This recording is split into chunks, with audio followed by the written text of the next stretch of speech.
It's like we're back in the studio. Los Angeles, 1997. That's a good analogy. Brett Gurewitz behind the controls. This is Brett.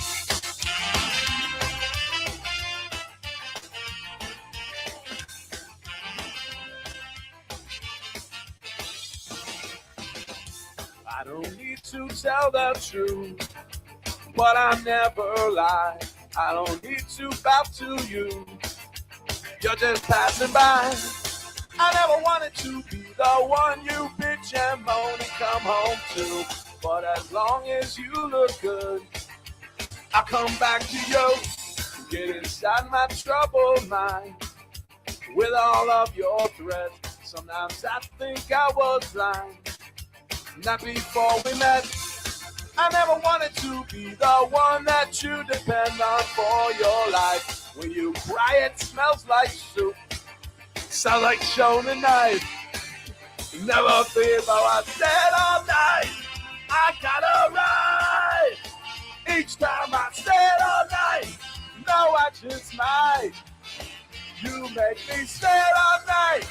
It's just that side of you tonight that makes me stay all night. I'm gonna stay all night. You're an evil little girl. I'm a twisted man, tearing through your perfect world. Make you understand. I never wanted to be the one you bitch and moan and come home to. But as long as you look good, I'll come back to you. And do the things you do, stay all night. I gotta ride. Each time I stay all night. No, I just might. You make me stay all night. It's just that side of you tonight that makes me stay all night. I'm gonna stay all. I would never treat you bad. You deserve the best from me. If you want to keep your place, you better get down on yours. Yeah, Todd wrote this one. Yeah. You think? This is not mine.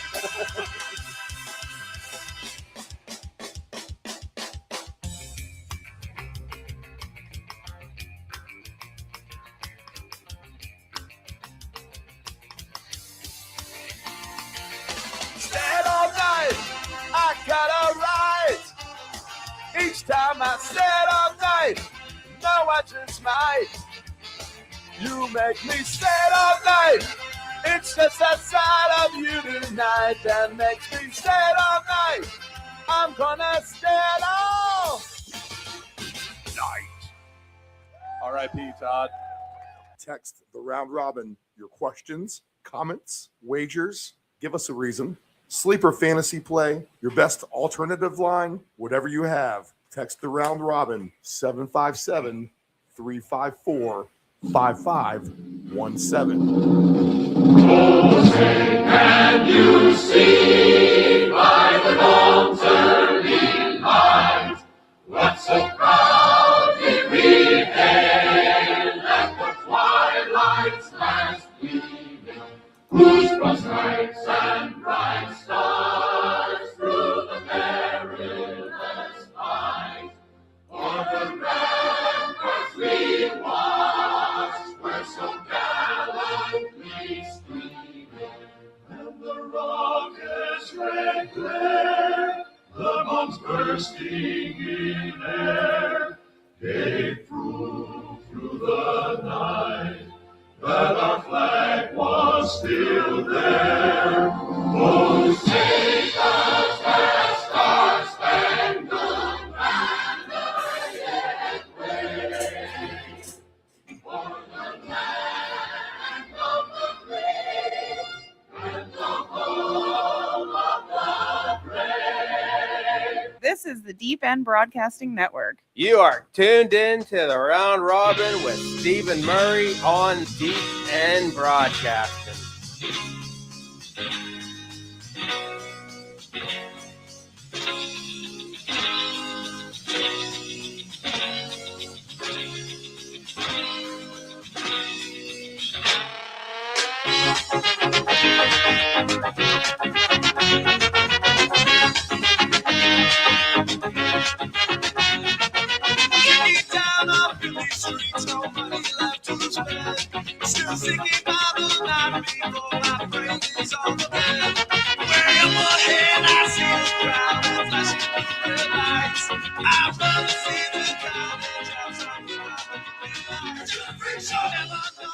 Good morning, wherever you're tuning in to this broadcast around the world.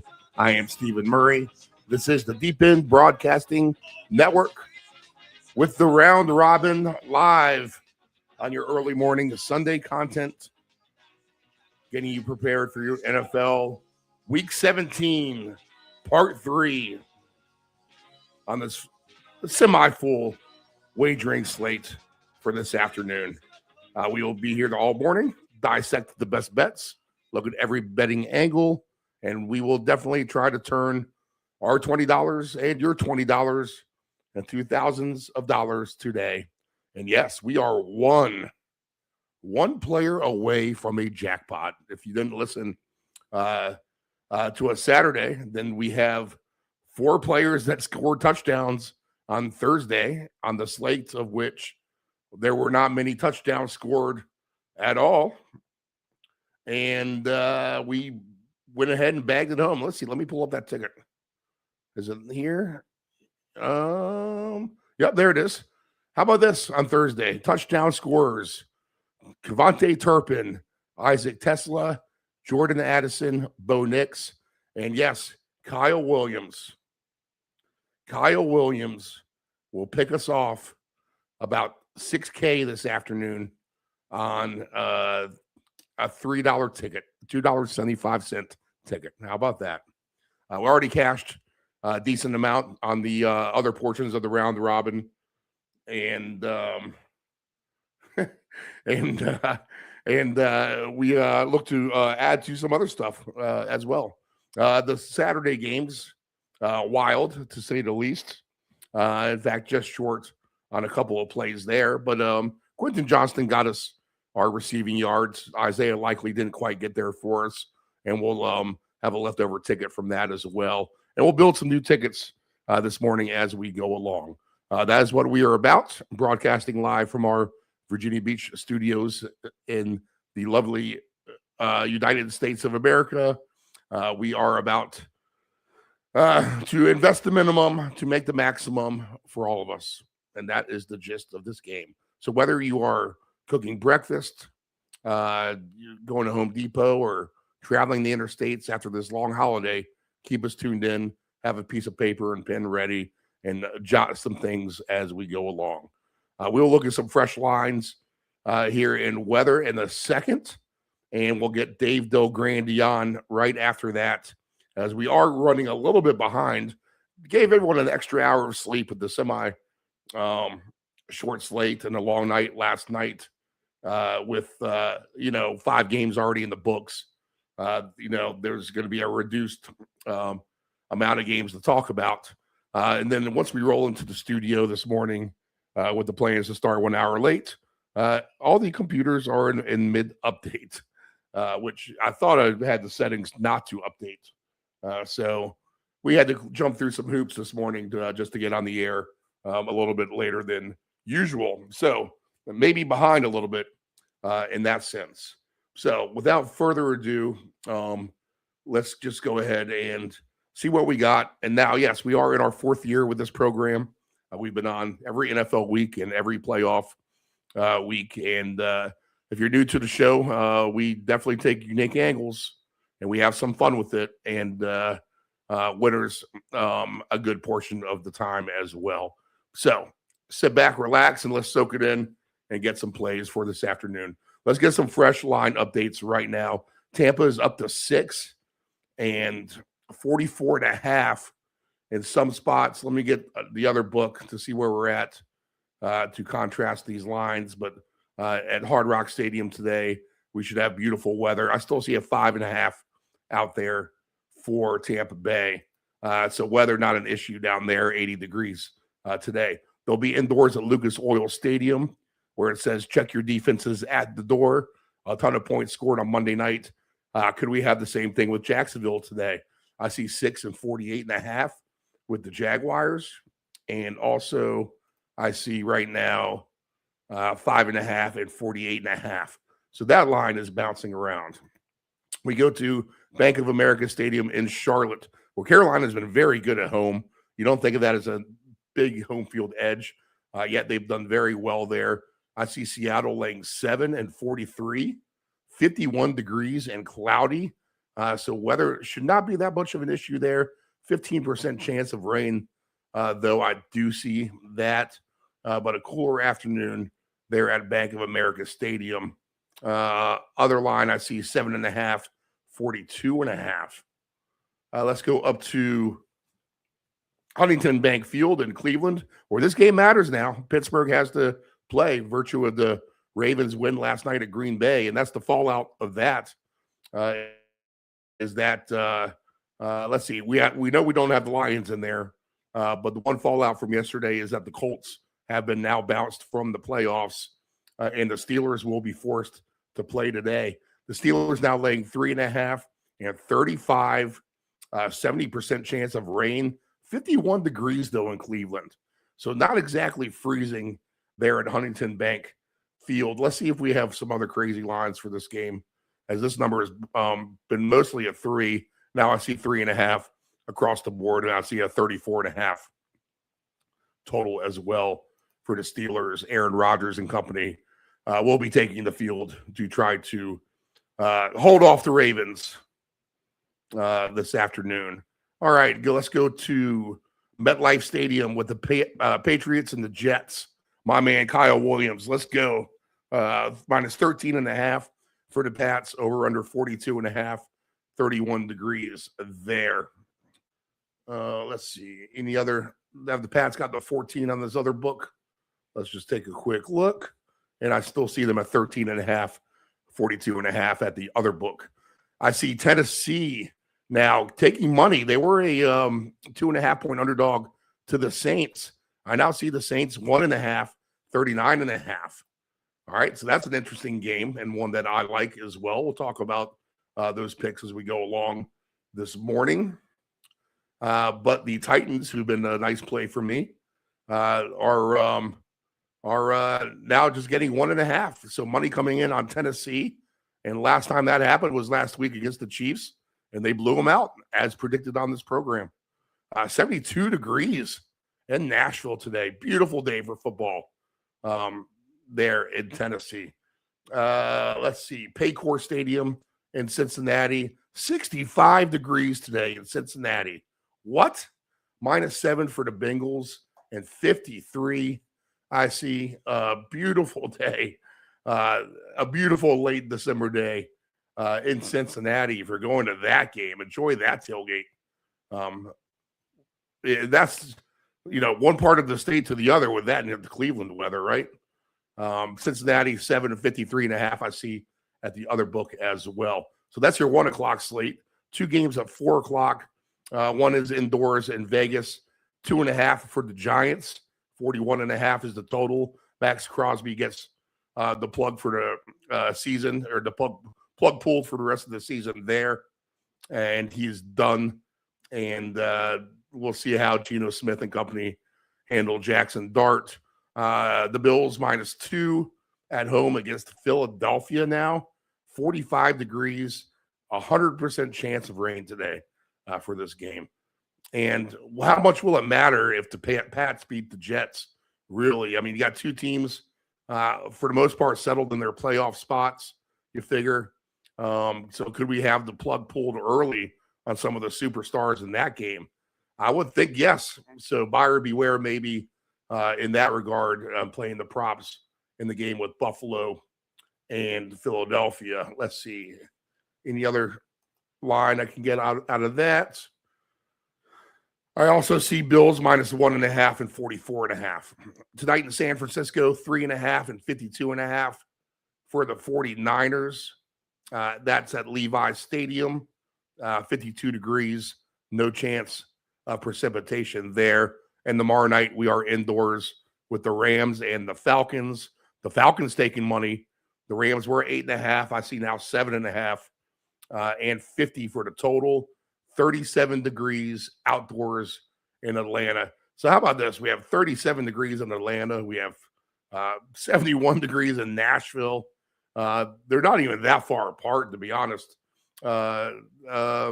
65 degrees in Cincinnati. So weather all over the place, and it looks like your heavy rain games will be the one in Cleveland.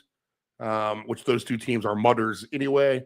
And then we have the game in Buffalo and Philadelphia. I would call those two teams mudders as well. Teams that can play in the mud. All right, so that's your updated lines. And the main thing to take in is that I think the Tennessee line, really Tennessee taking money this morning. All right, so we're caught up with the fresh lines. Let's get some betting angles. Let's get rolling there. And we'll go ahead and pipe in our man. He is the OG of fantasy football. In fact, real quick, let us know where you're tuning in from. Sean Capri, Panthers going to beat the Seahawks, Sean says. And let us know where you're tuning in from. We'd love to hear it on the comments on our YouTube page. Click and subscribe. All right, so without further ado, let's get our man Dave DelGrande in here. He's a columnist at Field Level Media, the first ever employee by ESPN to cover fantasy football. So he is the OG, the senior analyst at Stack Factor, the founder of Mr. Fantasy himself. He is covering the Golden State Warriors all the time and a longtime sports expert in the San Francisco Bay Area, and of course, excellent at forecasting NFL football. So without further ado, let's pipe in Dave DelGrande. We'll get back here at about 9:30 with the crew, the Ant-Man, Nephew Dave, myself. We'll rip through the whole slate of games again, and we're going to have some best bets for all of us as we move forward through this NFL Week 17, navigating with caution a little bit, considering we might have some meaningless games in some aspects and players getting pulled in other aspects. So we'll try to navigate those landmines and try to bring home a big cash for everybody. Again, Kyle Williams for me. Give me that Kyle Williams touchdown, and we're going to have a fantastic afternoon. All right, so without further ado, let's get our man Dave DelGrande in here. All right, full slate of Sunday games. We talked about the Pittsburgh game yesterday, so we'll bypass that, and we'll go through what we have left of our NFC West, AFC West teams, and then we'll concentrate everywhere else. And we have right off the bat, how about this? And this is a true NFC West, NFC South game of the week. Not a joking one, but a good one with Seattle and Carolina. Seattle minus 7.5, 42.5 against the Panther team, who you would not think that they have such a great home field environment, but man, they are unbeatable at home. They really are. They handled Tampa Bay. That is the one blemish as far as picking teams last week that I had was Tampa Bay. Man, if Tampa Bay could have just scored some points, we would have had our own personal bloodbath against the sports books. But the Panthers ruined the day there for me. I think I underrate their defense. The quarterback does, even when he takes a step back, he takes 2 or 3 more steps forward. Growing pains might be the correct term for him. Darnold, we last saw him answer the bell for his much criticized career against the Rams and win that game in overtime. So the Seahawks playing with as good mojo as anybody, and they'll take their act across the country. This game matters basically for everybody. I mean, Carolina and Tampa Bay will settle things next week. Carolina's still going to have to beat them, but I don't think they want to regress with a loss here. They're going to have to play tough and try to keep that lead over Tampa Bay. And I think we have a good game here. A lot of points for the Seahawks to lay on the road. My first instincts are that you have to take Seattle, and that could definitely be the wrong instinct because I've been wrong about Carolina all year long, or kind of maybe not necessarily wrong, but I've just considered them an auto stinky play because that's what they've been for many years of past. I haven't let them off that hook yet. They deserve to get off the hook at this point. They're going to have the Rookie of the Year, McMillan. He's going to have a big game, I think, if they beat Seattle. I just think Seattle's going to be a little too experienced here in every position, just about. If I have a sneaky play here and a player that I think can score again. I mean, I'm going to go back to the well. I mean, on our guy Shaheed again, and he's paying still good. Shaheed is paying, let's see here. It's a plus 330. It is, yep, plus 330 for Rashid Shaheed. So we continue to get good numbers on him. I think Seattle wins this game. Maybe the Carolina Panthers keep it within the number. Maybe the over might be the better play, knowing that Carolina plays so well at home and Seattle is likely still to score some points. But this could turn out into one of those games that gets stuck in the mud and one of those playoff type of grind fest games like we thought that the Texans and Chargers was initially going to be, and kind of like the games on Thursday on Christmas. Interesting game, to say the least here. Should be a good game. I think a good game to watch, too, at the end of the day. Competitive, Seattle probably pulls away at the end. What do you think? Yeah, I mean, I agree with what you say about Carolina. They're surprisingly good at home. Now, this is stepping up to the really heavyweight division here because Seattle, they're not the top team record-wise in the NFC for no reason.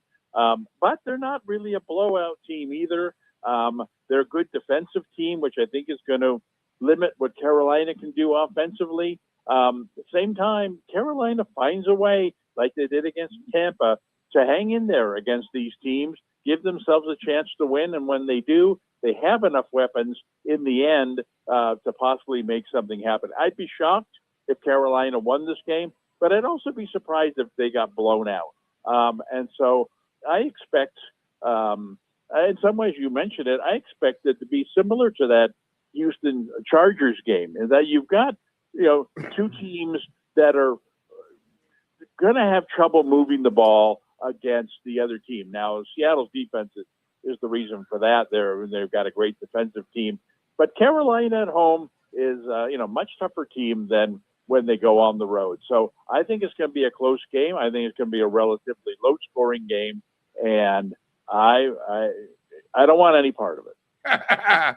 Good game to watch, I think. All right. Next. Shaheed, that's my pick, my one pick. I'm not going to get greedy, I promise, this week.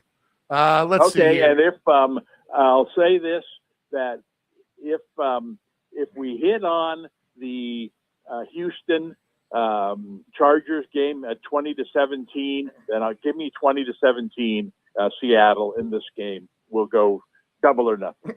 Right, yeah. Good call there. Correct score in this game.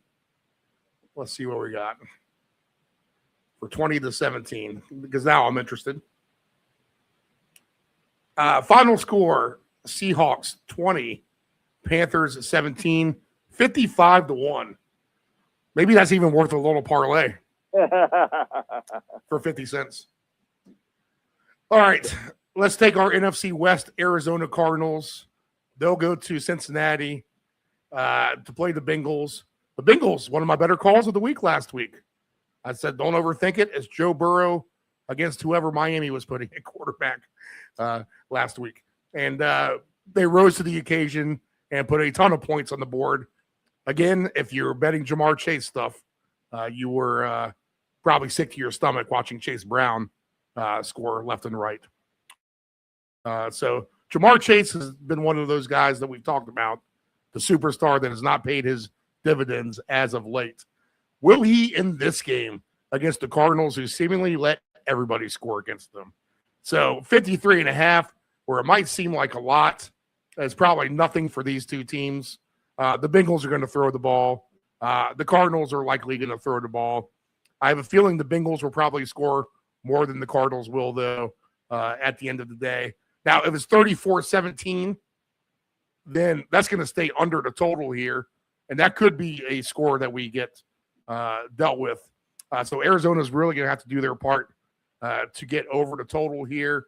But I guess there's no reason to think that these two teams will slow down now unless they just drive the length of the field and turn it over by the goal line, which on the ineptitude scale of things, that could be something that definitely happens with these two. So I'll count on the latter and hope that we get a lot of points here. And Arizona and Cincinnati, 53.5, I guess is going to be too little. We'll see more of Burrow and company. And again, Burrow went out last week once they got a big lead. So, Cincinnati's going to pull the plug on him if the Cardinals can't do their part. Hopefully Brissett and company can hang in there. And if they do, then we should get over the total. This will be one of the few overs that I like. And I don't even think I like it that much, to be honest. But it is the Cardinals. It is the Bengals. How does it not get over at the end of the day? So what do you like here? Yeah, what's interesting about the ticket on Sunday is that there are 3 or 4 of these meaningless games that I find much more attractive than a meaningful game, yeah. Right. Because if, in fact, these teams show up and they're just looking to pad their stats, and there's really no reason other than that for Arizona and Cincinnati to show up, then they'll probably end up in the end padding their stats. I mean, we're talking about Cincinnati, a bad defensive team. So Arizona, I don't see Arizona getting blown out of this game. They've certainly been passing the ball very effectively. And even Carter, I think is a better running back than what they've been playing in prior weeks while Carter was injured. So I think they actually have a chance to run the ball somewhat effectively against Cincinnati. But I don't see how Arizona in any way, shape, or form slows down Cincinnati. And I think Cincinnati is a team. If you ask me which team is most likely to score 40 points on Sunday, I think that's a no-brainer. I think it's Cincinnati. I think that, you mentioned Chase Brown having a big game last week. What's funny about that is that Perrine had actually, in fantasy, my son had Chase Brown going. It was a big game for him. And first half of the game, I was like, why is Perrine in there? Where's Chase Brown? And then Chase Brown in the second half of that game exploded. But it was almost fluky. I mean, catching touchdown passes, and Perrine had gotten more carries than him going in. Right. It's like, man, if that's the way this game plays out, then I want Perrine. I want a piece of him because I think he's much more likely than Brown to get a call at the goal line, especially if it's running the ball in.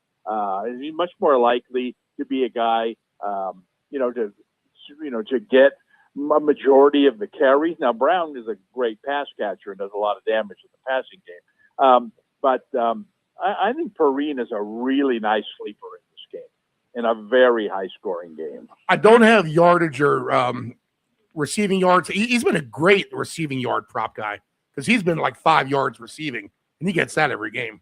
Plus 175 I do have for a touchdown. I do have rushing yards on Michael Carter, 45.5. So maybe that's a nice low number. It is a nice number. And it's, he's really gotten a lot of touches the last couple of weeks. I think he's easily projectable in a game like this where you would think they'd be able to sustain some drives, especially with their passing game. You got to mix in the run, 2 or 3 times each drive, right? I can see him easily getting 15 or more carries in this game, and if that's the case, he's going for 60 yards or more. He's going to be the guy that gets the ball at the goal line as well. So he's another, possible touchdown scorer. I think there's a lot of ways to go in this game. I think Burrow, you could easily say, over 2.5 touchdowns. I think there's going to be a lot of points to be spread around in this game. So, give me Burrow's TDs, give me Perrine, yardage definitely is yardage. But plus 175 is a decent price on a touchdown. I take Carter on a touchdown in this game. I take Carter's yardage. For all the times I've said I have no interest in this game so far, this is a game I have a lot of interest. Actually, I do have P. Ryan 36.5 is his rushing baseline. The Joe Burrow touchdowns over 2.5 is plus 136. So that's nice. You're getting a plus number for 3 touchdowns for him. Let's see. The one that I liked, and he's still going to be throwing the ball a lot. Yosevas is at 13.5 for his receiving yards. So that's one catch for him. Yeah, like I said, I think the fact that Arizona, can match points or attempt to anyway, chase points very effectively. We'll keep Cincinnati in a passing mode, in a mode where we need to keep scoring because these guys can come back and score against us. And so while Cincinnati might win this game comfortably, I do think that, it'll end up being a 41-24 kind of thing. And so there's going to be a lot of nice numbers in this game to go around. So I'm all in on this game. All right. The Ryan's, his rushing number 36.5. He's been getting the ball a lot. Arizona's been terrible, really bad against the run. And so while I think Cincinnati will do most of their damage throwing the ball, I've just been impressed and surprised the amount that P. Ryan's been able to, the amount of touches he's been getting on a team that's already got Chase Brown. So, I definitely want a piece of him. 41-24 is 175 to 1 odds on the payout. And you know what's frustrating about Carter a little bit is if you're saying he's the best option than what they've had, and if his stock is up, it's frustrating because he was the guy we kind of leaned on from the get-go once Connor went down, and then they kind of reverted to DeMarcado and then got Bam involved and never really could just stick to Carter there. And, maybe they should have just listened to us the whole time. Well, I do think they have that mindset now because if you look at the last couple games, especially last week, he was much busier than the other backs. And I think that, these teams have to be looking forward in some way. And, this is a guy, this isn't just a practice squad guy where, well, let's throw him in there and see what he's got. This is a guy who they really expect some big things out of, and he just hasn't gotten a great opportunity because they have another really good back. Well, here's his opportunity to shine. And like you said, he didn't really take advantage of that earlier on in the season. But I think now it's almost like, all right, look, we're going to give you this last month. Show us what you got. And, and they've given him a lot of opportunity. It hasn't really panned out yet, but this will be the weakest defensive team he's faced. And I think, his chance to really bust through. All right. There's a chance here that the late window, 1:00 Pacific, 4 Eastern, there's only 2 games. And there's a chance they could both be clunkers, especially if the Bills and the Eagles pull the plug on everything. We'll get to them in a minute.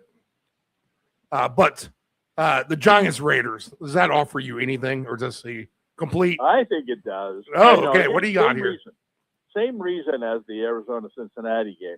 I think both of these, and a part of this thinking is there isn't a Arch Manning coming out in the draft. No, not at all. There's no reason to tank you. And so, all this talk about, this is the game for the number 1 pick. You got to lose it. You get the number 1 pick.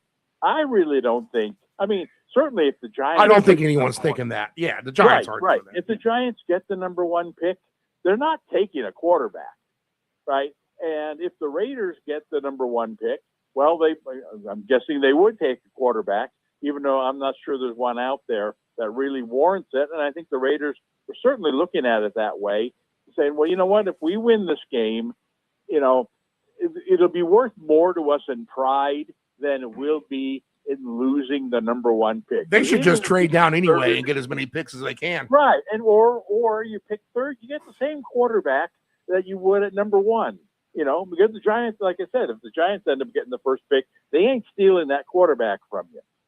And so I think both of these teams, I think definitely for the Raiders, this in some ways is a big game for the Raiders, because if they're going to fire Pete Carroll, which, I'd say it's probably better than 50-50 at this point, it's going to be because the team didn't have, had no pride, it didn't really show up, for games during the season, was never really entertaining. Well, they're not going to be entertaining in this game either, but what they need to save Carroll's job, if in fact they're even interested in that, is to have a prideful performance in this game. Here, they finally, after all these games, they played Philadelphia a couple of weeks ago. They played Houston last week. Any game in their division has been a tough game for them this year.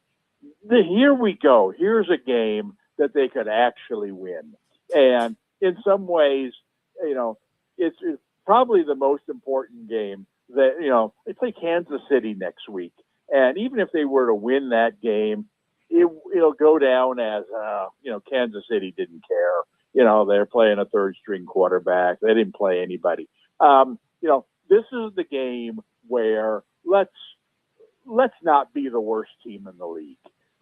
Let's demonstrate that that we're still trying, and that in the end could save the coach's job. And at the same time, I see no reason. The Giants certainly haven't thrown in the towel on the season. They got Dart out there winging the ball around. They don't have a whole lot of weapons. For him, kind of like the Raiders don't have a whole lot of weapons to work with either. But this is a fair fight here. This is a couple of lightweights, right. Going toe to toe. I think that, I think Genty is a very, very, very good play in this game. I mean, with Bowers out, they have no other option. Right. And they've been trying to, get Genty more and more involved as the season's gone along. Not that they weren't at the beginning of the season, but it's not like they've decided, let's rest our asset and not play him late in the season. I don't know what incentive they have, to have him go over 1,000 yards or to be the leading rookie rushing, or win rookie. Well, I don't know what it is, but they seem to be treating him like, we're going to showcase this guy late in the season. Well, showcasing him against the Eagles and the Texans, that wasn't a very smart thing to do. Showcasing him against the Giants, now we're talking. I mean, he's rushing for over 100 yards this game. Write it down. It's going to happen. And I can see the Giants countering with Tracy, who's been getting a lot of carries for them. Two bad teams. Show me you can stop the run. I think both these teams are going to run the ball very effectively against each other. That's not to say, you got two teams running the ball a lot. You get Army and Navy. You end up with a game that's 21-16 or 19-14. It's not going to be a huge high-scoring game because the clock's just going to run. Probably end in 2.5 hours. But I do think both these teams are going to try in this game, and I do think both these teams are going to have success running the ball, because that's how you prove that you're trying. That we're going to overpower these guys at the line of scrimmage because we're trying harder than they are, and let's get our rookie, his biggest game of the season. Let's get him 150 yards and 3 touchdowns in this game. Now, I don't think he's going to reach those numbers, but like I said, I'm going to be shocked if he doesn't go over 100 yards in this game. 3-1 for 100 yards, plus 380 for 2 touchdowns. All right, so that's a prop. I like that angle. You can't say it like any other angle. What's Yeah, Tracy's right. threshold? One more time. What is Tracy's threshold for rush yards, do you think? Well, 80, 70? The difference with him is that they have a second back. Yeah. Singletary. Yep. They could run the ball all day against the Raiders. I think the Giants are the better team. Certainly, they have the better quarterback, so you can't just sell out on stopping the run when you're playing the Giants. Problem is you're going to get, if there's 30, they'll run the ball more than that. If there's 35 rushing time attempts by the Giants. Well, it's going to be split, 18 to 14 among those two guys with Dart throwing, getting in there for 3 or 4 times. And so I think that limits. I mean, there's no reason why Genty wouldn't carry the ball 22, 24 times in this game. I don't see Tracy getting, any higher than 16, 18 carries. So I think his top end probably would be 75 yards. I think he's more likely to be in the 60s. Okay. But, you would hope that, that's higher than the, if he had even a 60-yard game all year. Is that going to be higher than his projection? Right. And his baseline is, just so we know what we're dealing with here, 58.5. So slightly over is what you would say. Right. And what's Genty's baseline? Genty's baseline is 70.5. 3 to 1 for 100. I think both those numbers are a little higher than I would have hoped. But I take both those over. I think Genty, he's going to, when all's said and done here, he's going to go down as one of my top plays of the day. Super greedy, 150 yards is 15 to 1. Well, I thought we were staying away from that. We can't. There has to be one super greedy. 100 yards would be a nice lightweight greedy ticket. Yes. Greedy, go there. But it's over 7.5 yards. I'm all in on that. Okay. Are you finally going to be a believer in my 49ers when they beat the Bears by more than 3 points on Sunday night? And I don't know if they beat the Bears because the Bears have such a good thing going. But you feel like if the Bears are going to lose a game, this would be the kind of game they lose. Is that San Francisco on a night game? They honestly probably could use a loss before they get into the playoffs. That way they kind of get it out of their system.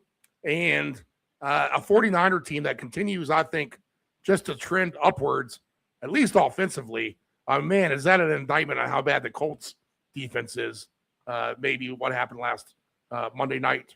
But Purdy and company, no issues at all moving the ball down the field here the last few weeks. They've been scoring a lot of points, the San Francisco team. So are you ready to apologize to the San Francisco nation, or do you need to see another win out of these guys?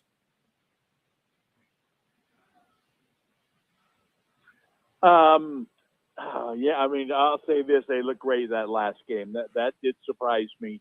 Offensively, they were clicking on all cylinders, and yeah, I mean, while I'd like to say that the Colts defense contributed to that, I'm not sure how much they did. I mean, when the 49ers, we've seen this how many years now?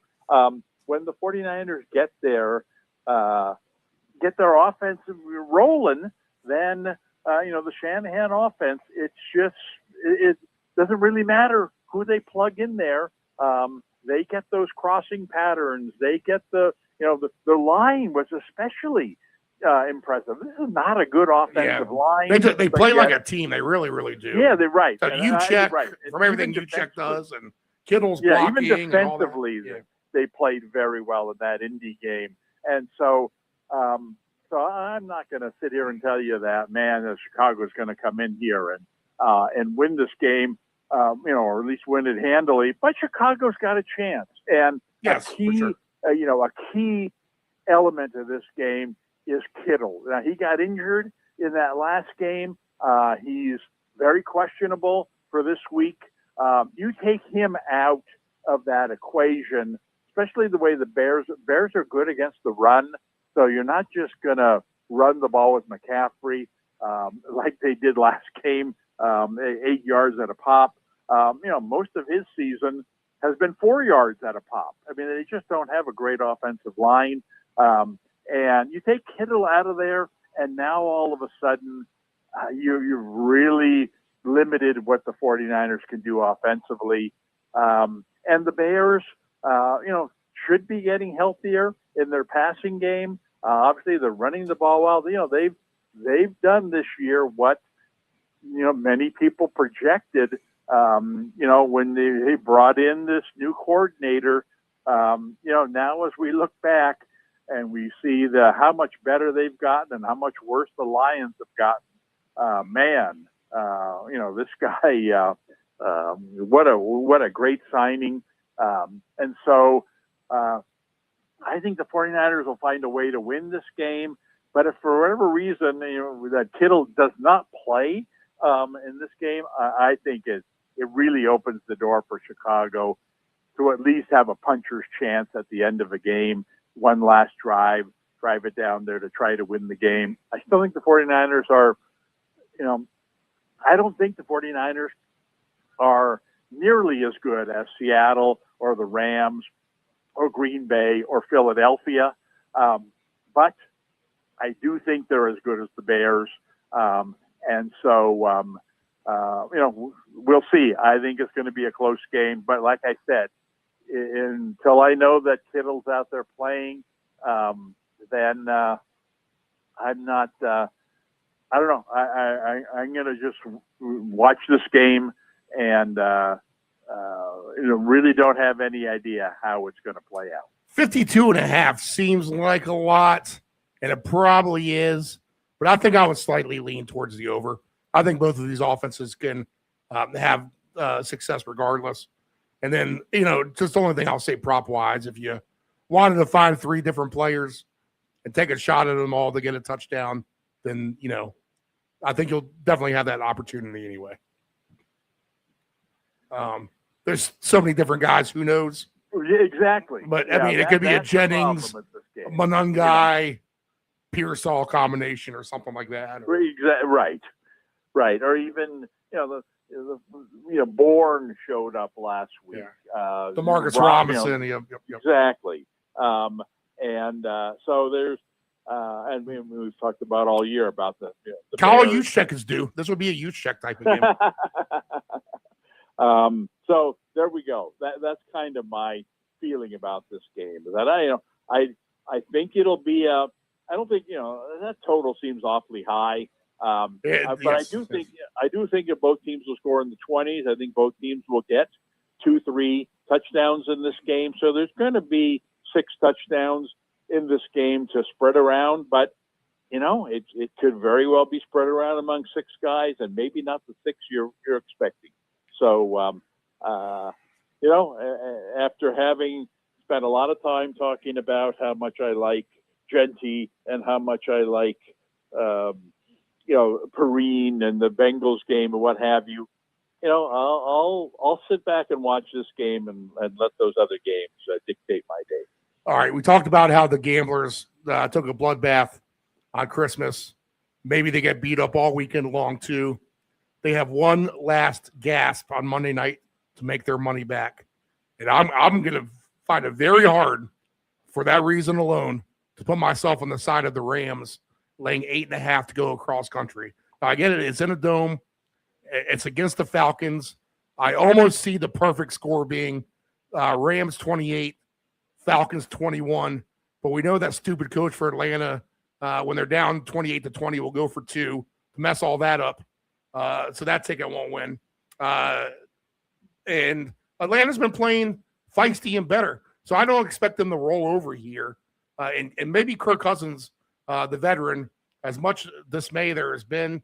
I've seen some behind the scenes stuff with him. He seems like he's having fun in practice. He's getting along with everyone. So it's not like he's the evil villain inside the locker room there. He's definitely contributing, and the Falcons have been able to put some points up and play decent. And I think that they'll play decent enough here against the Rams on Monday night. Maybe even a little shell-shocked from that Seattle game. The Rams could be, and a little bit longer rest as well. But I just can't take the Rams to win by more than 8.5 on Monday night, knowing that the whole world is probably going to be on them trying to make their money back. So give me the Falcons plus the points. Probably sneaks under for that same reason. 49.5 does seem like a lot.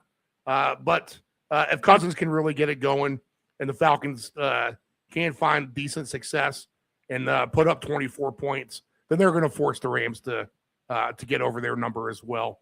So I think the Falcons at least cover in this game. And if they're going to do that, then why not just lean back on Cousins here? Give me Cousins to throw 2 touchdowns at plus 152. What do you think? Yeah, no, I agree with what you said there. The Rams seem to be slipping a little. At least, for a couple of weeks ago, we talked about them, or a lot of people talked about them as being the top team in the NFC. I don't think anybody's saying that anymore, although they're still definitely a contender, but just maybe not the front runner anymore.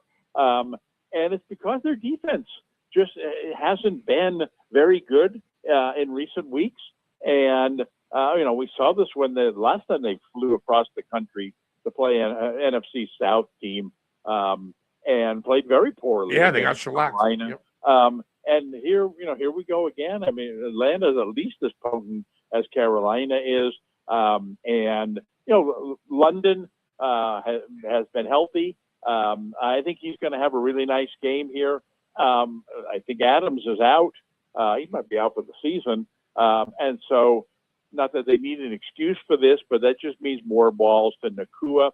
I think this is going to be a very high scoring and entertaining game with a lot of passing.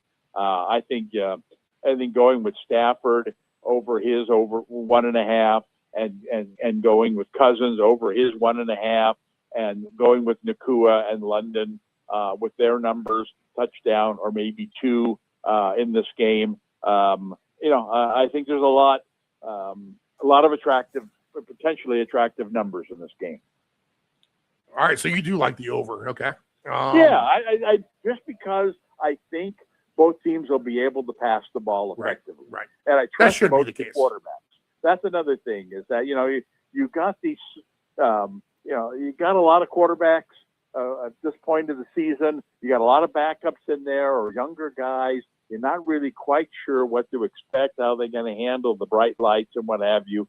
That's certainly the last thing I'm concerned about with these two guys winging the ball. And both, that you talk about Nacua, who's probably at this point, the number 1 or number 2 receiver in all of football. Yeah, yes. And then London, who's supposed to be a top 10 guy, has kind of disappointed a bit this year, but I think is playing back to that form again. So, everything says pass, indoor game. And not a big game for Atlanta. Nothing at stake here. But so I think that all the more reason to come out, have some fun. Let's wing it. Let's try to match points with these guys. Put on a nice show.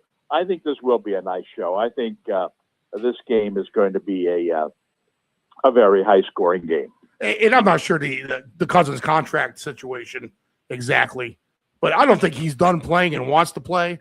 So if Atlanta does move on from him next year and Penix becomes the sole guy, maybe just to not even have that quote unquote distraction, then he's at least putting out his resume tomorrow night for some other teams.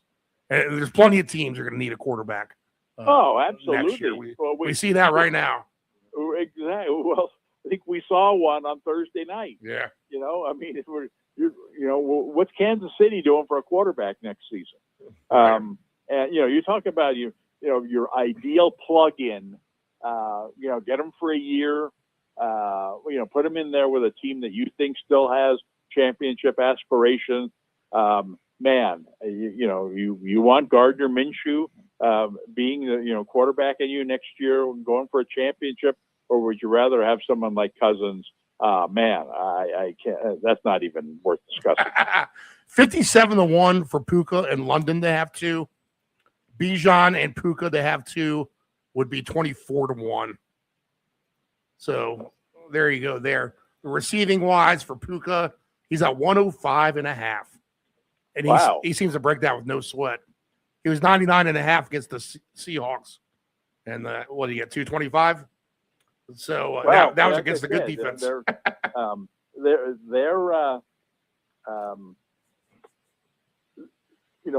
Without Adams, some of these guys they threw into the lineup last week.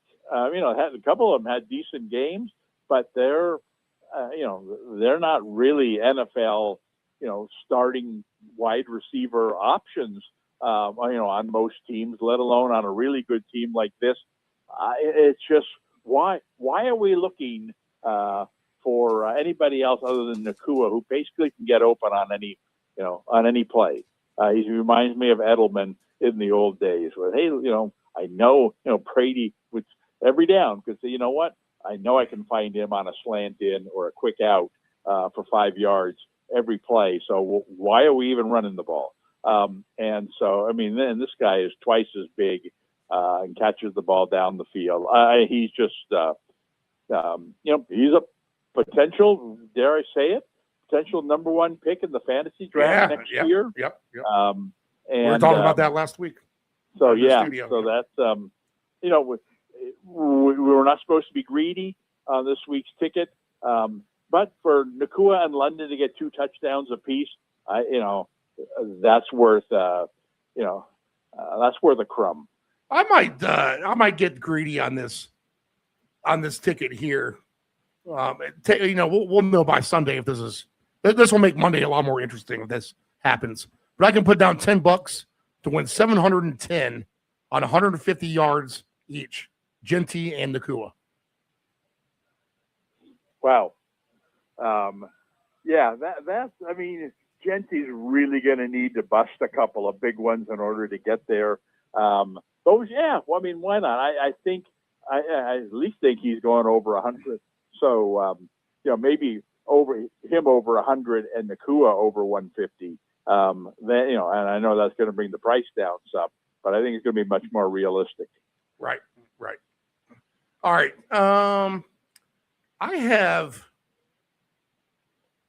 I think one fun game, but I'm not exactly sure it's a super high scoring fun game. And it's like what you said. It's one you kind of want to think of now. We kind of went over most everything, and we had all the games on Thursday. But do you know the game I'm talking about? Want to take a stab? Well, Tampa and Miami? No, because I think Tampa should be the pill that gets Tampa Bay right. At least you would hope. New Orleans and Tennessee, to me, is a good football game of 2 teams that you almost wish they were playing someone else on the premise of what happened last week.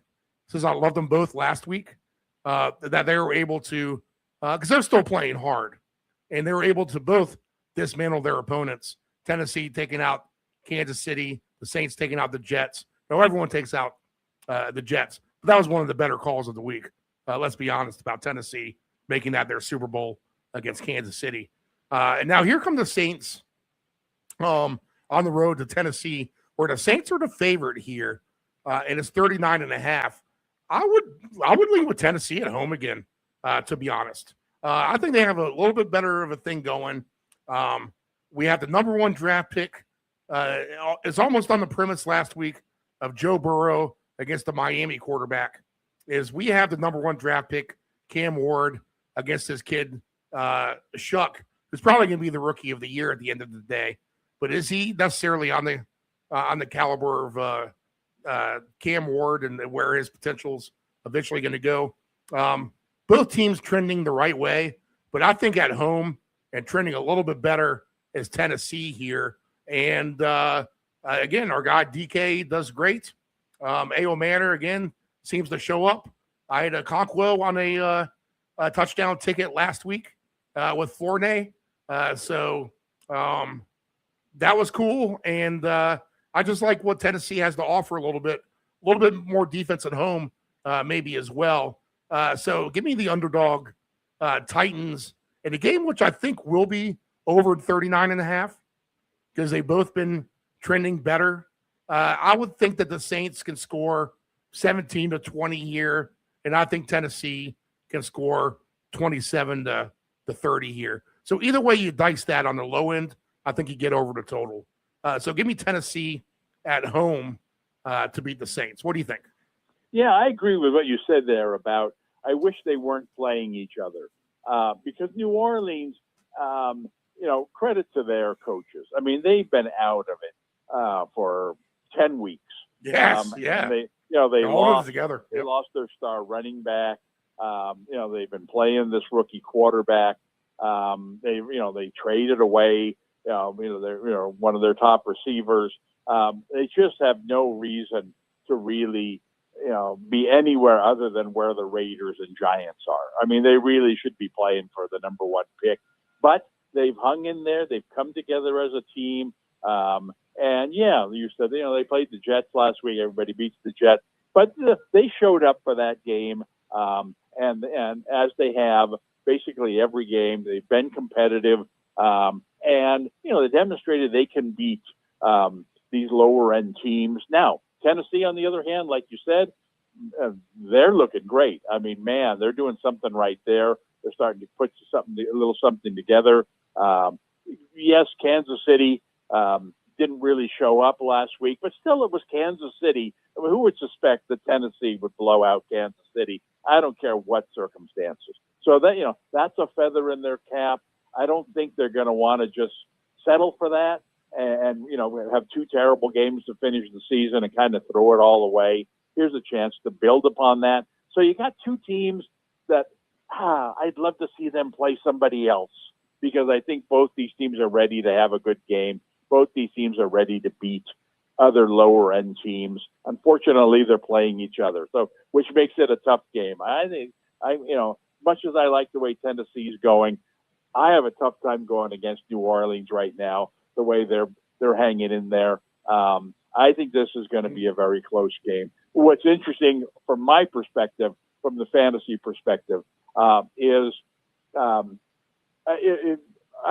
intrigued by Taysom Hill, and in recent years, there's been the controversy. Should we even consider him to be a tight end anymore? He lines up at quarterback. He lines up at running back. It's unfair that someone's playing him at tight end, and yet he's throwing touchdown passes. He's running 20 times last week, or some crazy number that I don't have in front of me. It couldn't have been 20. But it's like, and you're telling me they haven't adjusted, his position in fantasy. You can still play him as a tight end. Now, been remarkably inconsistent.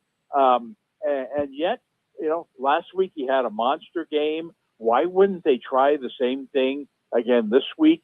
And now you're playing for a fantasy championship and you're able to go down to the waiver wire and pick this guy up as a tight end, kind of a low risk kind of thing.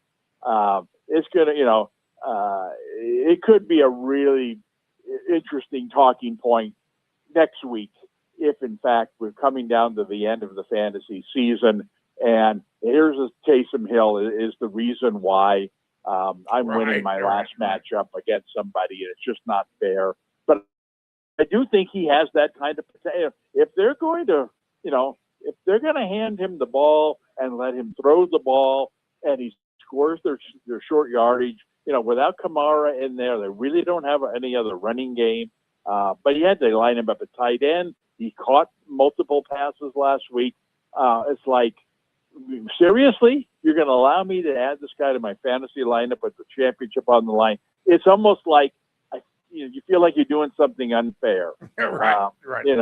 and so from our perspective, man, I mean, he's kind of unfortunately, he does a lot of things where he's not going to rush for 50 yards. He's not going to throw a touchdown pass, probably. Probably not going to catch a touchdown pass. So where do you take advantage of that from a handicapping standpoint? I'm not really sure. But from a fantasy standpoint, I'll tell you what, he should have been on pretty much everybody's wish list. Even if you look at the Thursday night games, which of course now we have, we can look back on, and you had some decent tight ends playing in those games. But I'll tell you what, in retrospect, you should have played Hill ahead of all those guys, even ahead of Kelsey. I never would have done that because I would have expected Kelsey to score a touchdown. But Ferguson and Ertz and the Denver guy who doesn't throw the ball to him anymore for Troutman, yeah, or Ingram maybe. Right, and Hawkinson's injured, Laporte is injured. I mean, if you had your a tight end from Thursday's game and you had an option of adding Hill to your lineup, man, you made a big mistake if you played any of those guys. Even Ferguson caught a touchdown pass the first series of the game. And I thought, oh boy, if you benched Ferguson to put in Hill, you probably made a big mistake. And then he got hurt, didn't play the rest of the game, caught one pass for 6 yards. So it's like, you know what? No, so much for the mistake. Even if Hill does nothing in the game, it was worth the risk. So anyway, I'm very long-winded, but I'm very intrigued by how Hill does in this game. I would certainly take him to score a touchdown, and I even think there's a chance he's going to score two. 2 touchdowns for Taysom Hill is at 16-1. So yeah, if you're gonna have a 2 touchdown ticket, that'd be a nice number to put on it. I'll take Hill at plus 190 for one. Yeah, that's nice. And I'll take my guy Okonkwo at plus 390 for one, and they'll pay 12-1. If we're gonna stick to some tight ends, we'll just talk about this game next a little bit. We don't have to talk much about it, but maybe add on for the injury factor alone, Hunter Henry for the Patriots onto these 2 guys for a nice payoff of a ticket. If we do that, in fact, I think because of someone's got to score for New England, and I don't expect them to lay down, but they're limited here. That's why this game might be a hair scary, but it is the Jets. That's why it's not scary. Right. But a 3 touchdown player ticket of Henry, Diggs, and my man Kyle Williams might be something I get into. One, because Diggs is going to get volume for incentives. And the Jets are the right team to get it against. He likes Henry, and then just by de facto, Williams might be available more than the other guys. So just playing the 3 of those guys together on a passing ticket might be okay. But I get 35-1 with Taysom Hill, Okonkwo, and Hunter Henry, 3 tight ends on a ticket. That's interesting. Well, you're leaving somebody off, a game we haven't talked about, but someone who certainly I've circled on my list here. Waller? Waller, definitely. Right. I mean, when Waller's been healthy, he's been a magnet. He's been a touchdown scorer. And in Tampa Bay, not a good defensive team. And Miami, throwing the ball, like I said, they're going to throw the ball to their tight end. Tampa's been terrible defending the tight end. Waller's healthy. I think everything about that says, he could have a really nice game. I'd certainly take him for 1 touchdown. But again, he's also, in my opinion, a 2 touchdown threat. Yeah, you could Waller and Taysom Hill for 2. Let's plug that number in a minute. Taysom Hill, Okonkwo, Henry, Darren Waller pays 115-1. So $10 gets you 1,150 if we do that. So for 1 touchdown each? Yeah, 1 touchdown each. Wow. So that's worth it. A Yeah. shot. 2 touchdowns. Let's see. No, here. we're not, let's not get carried. Well, let's take Waller and we'll take Taysom Hill. Your 2 guys, and let's see what we get out of that. Taysom Hill 16-1 for 2, and then Waller's at 22-1 for 2. $10 wins you 3,900 on those 2 guys. Well, I think it's it's we've talked about not being greedy on the last week, but it's fun, to I think there's enough. I think there are enough strong plays, to warrant a lot of attention, but also to let's take a shot at the lottery here a couple of times, hoping that our big name players are able to come through, and so that we're playing a little bit with the house's money, and let's take some of that house's money and throw it onto a 4-team, a 4 tight end touchdown ticket or a 2 tight end 2 touchdown ticket, Right. Just to have some fun. So Yeah. that's what this is all about. Yeah, minimal investment, and honestly, we only have 2 Sundays left, so we got to fire something for a big jackpot. Then we'll be done for the year. Anything else on Tampa? They're a little frustrating to me. You figure they must.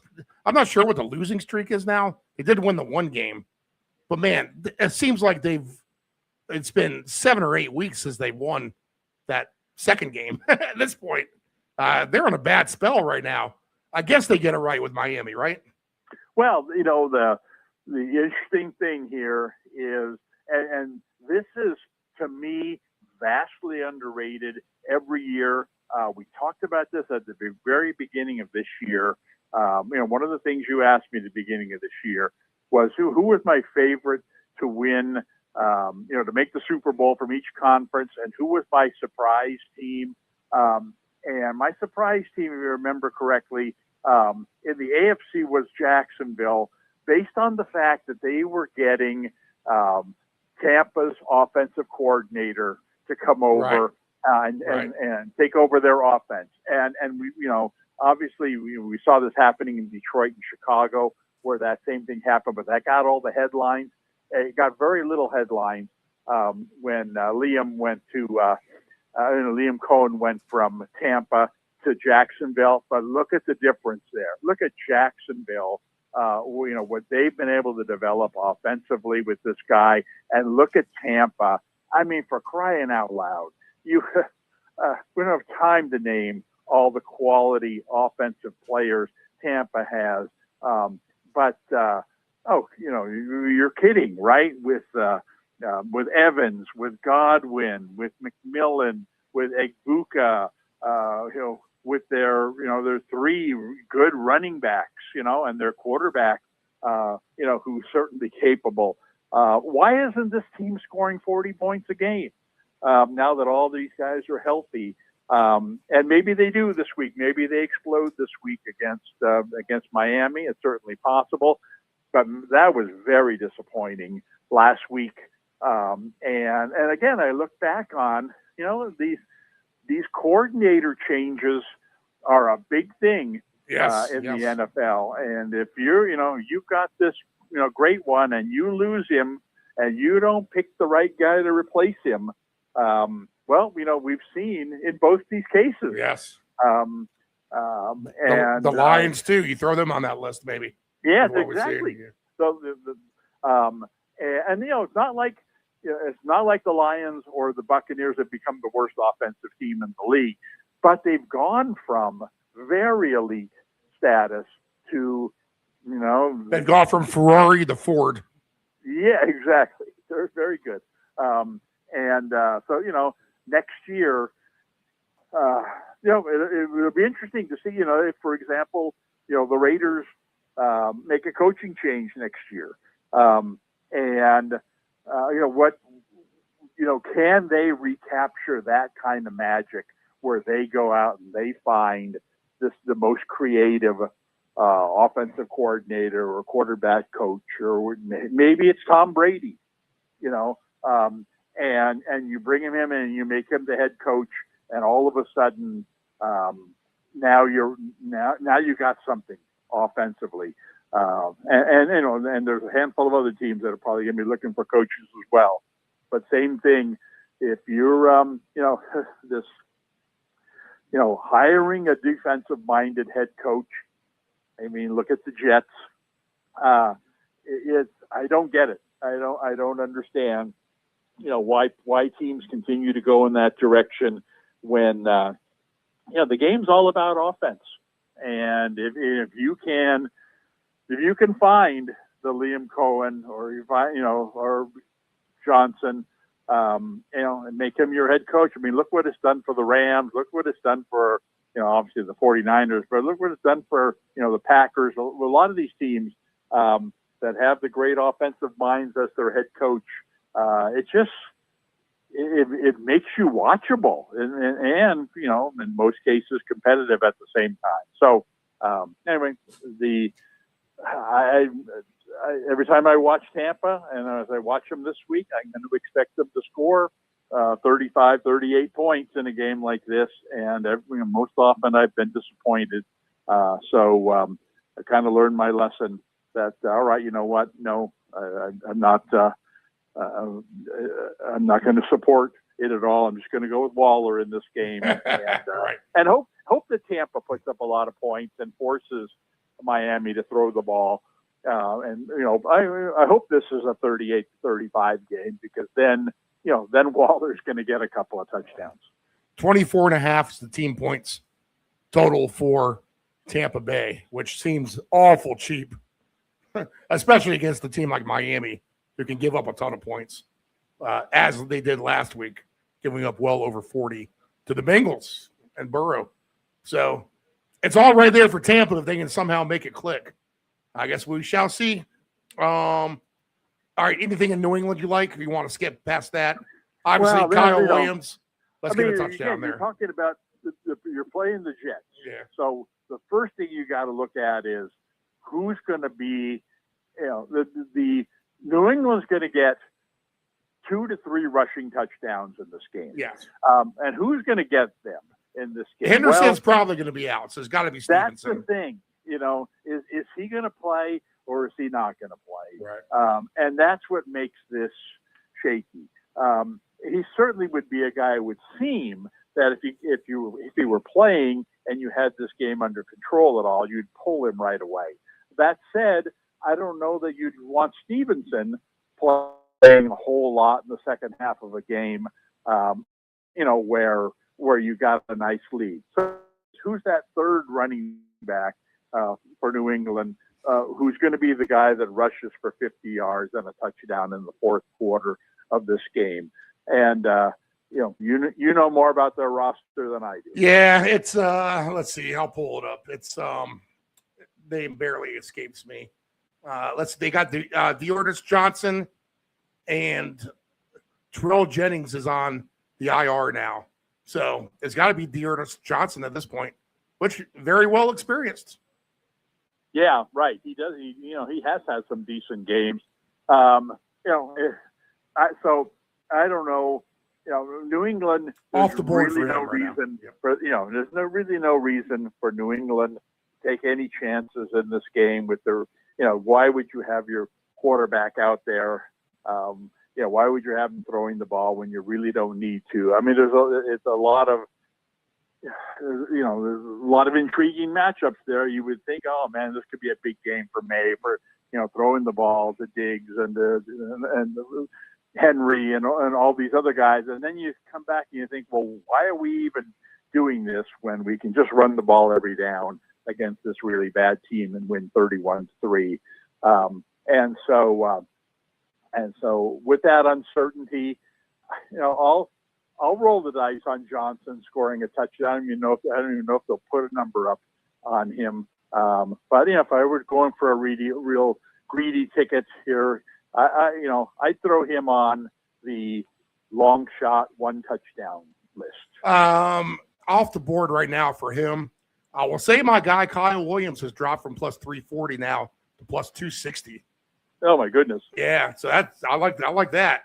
And I think they at least approach it to where they play normal for the first half, get a big lead, and then there's time to sit on the ball and maybe even get May out of there and make sure he doesn't get killed.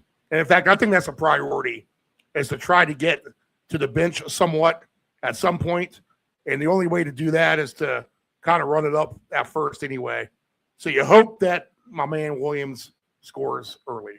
Well, and that's the thing about New England, is it seems to me that they're going out of their way to promote May for MVP. And he's throwing a lot of touchdown passes in situations where, you would think they'd be running the ball with their two good running backs.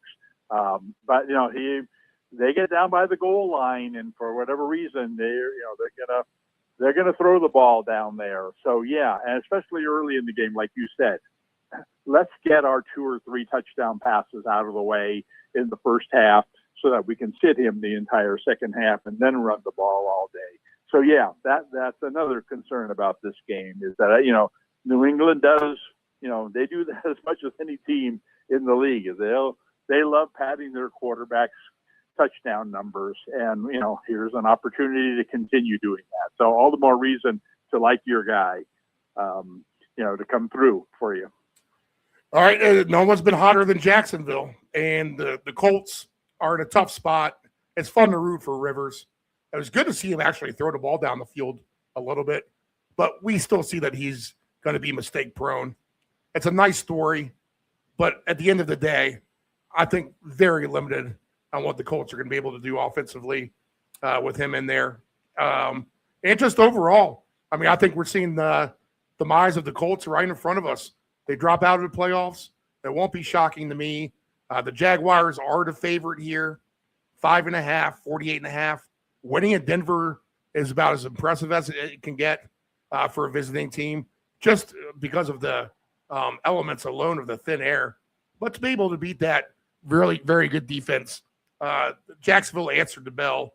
And, I've been apologizing to a few players all year. I think I've already had to apologize to Trevor Lawrence once. I'll do it again. Sorry, Trevor Lawrence, for doubting you. But the Jags offense has awoken, and I suspect nothing else here. Same song and dance. If this game mirrors the game on Monday night with the 49ers, I wouldn't doubt that one bit, to be honest. Yeah, it makes sense to me. And Jacksonville, you think is every bit as good as the 49ers. They're certainly offensively, they're building up to that. And they beat the 49ers, actually. Yeah, getting Myers at the trade deadline to give them a real solid second receiving threat, with the tight end developing and Etienne having a nice season. It's really helped, bring this new offense to life. They're playing very well offensively right now. And like, as you indicated, Indy is not playing very well defensively at all. I find it hard to believe. I'm surprised at the number in this game.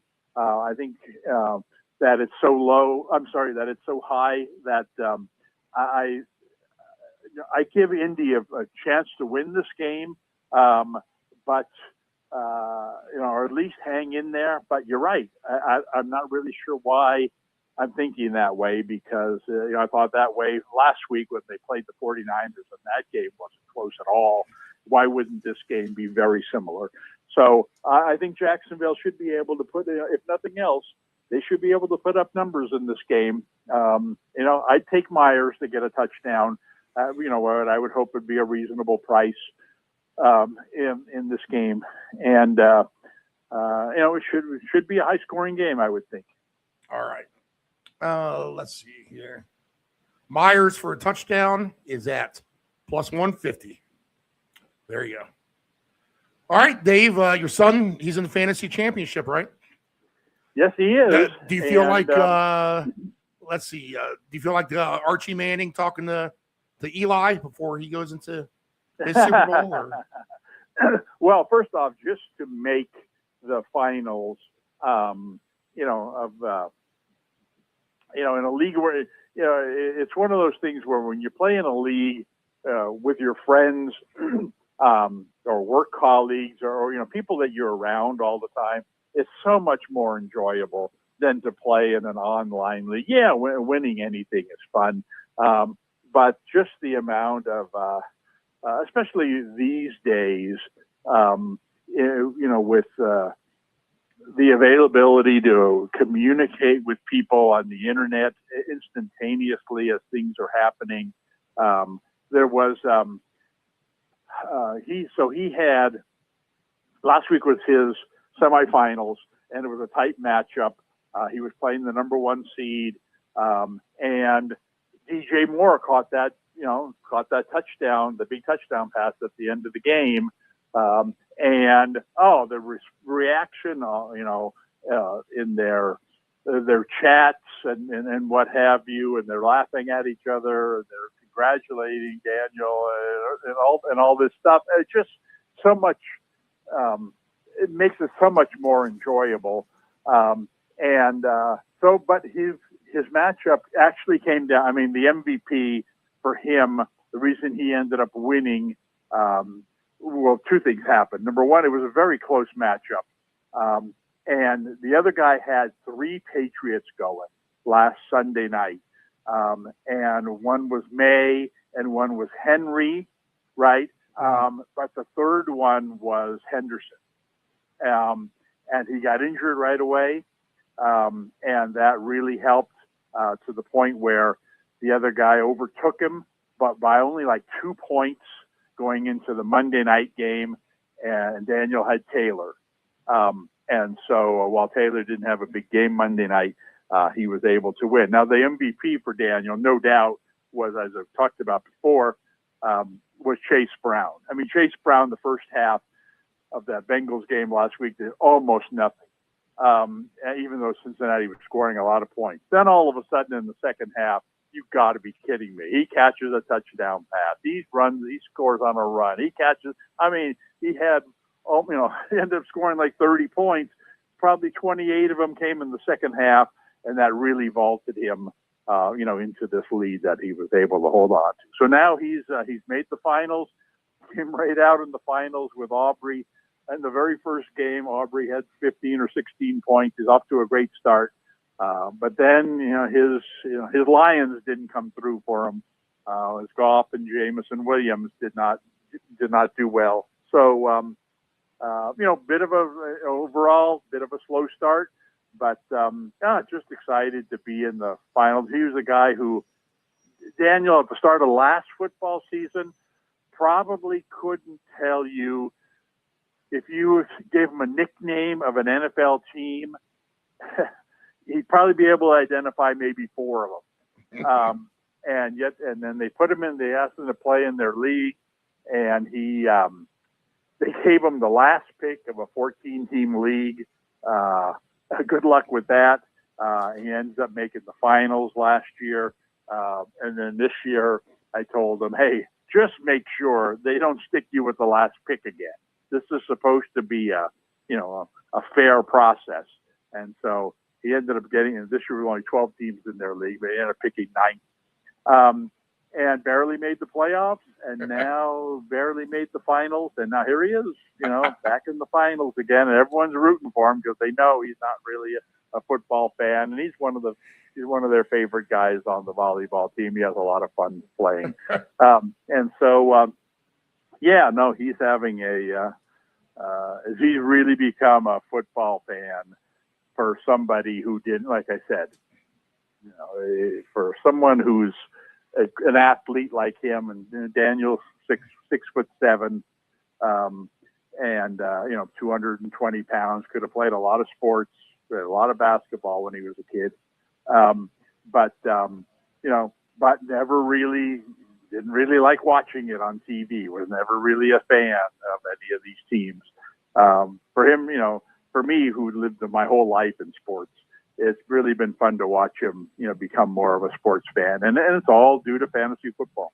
And he paid his dues last year. He took his lumps losing in the playoffs. So here's his chance. Well, yeah, like I said, just making the playoffs last year was a miracle based on, I've told this story before, but, I told him I could help him give him a draft list, to use in the draft. So he didn't, he couldn't tell you 3 NFL players. And so I gave him a draft list, but I didn't realize he was in a 14-team league. So I gave him a list more for, tailored for a 10-team league. And so it dried out really quickly. And he showed me his roster last year. He said, okay, well, here's who I got.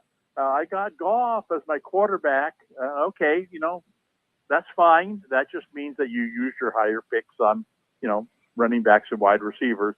And he says, yeah, my running backs are Gibbs and Montgomery. Yes. Montgomery. And I thought, Gibbs and Montgomery? Yeah. You had them pretty high on your list. I said, yeah, but they're on the same team.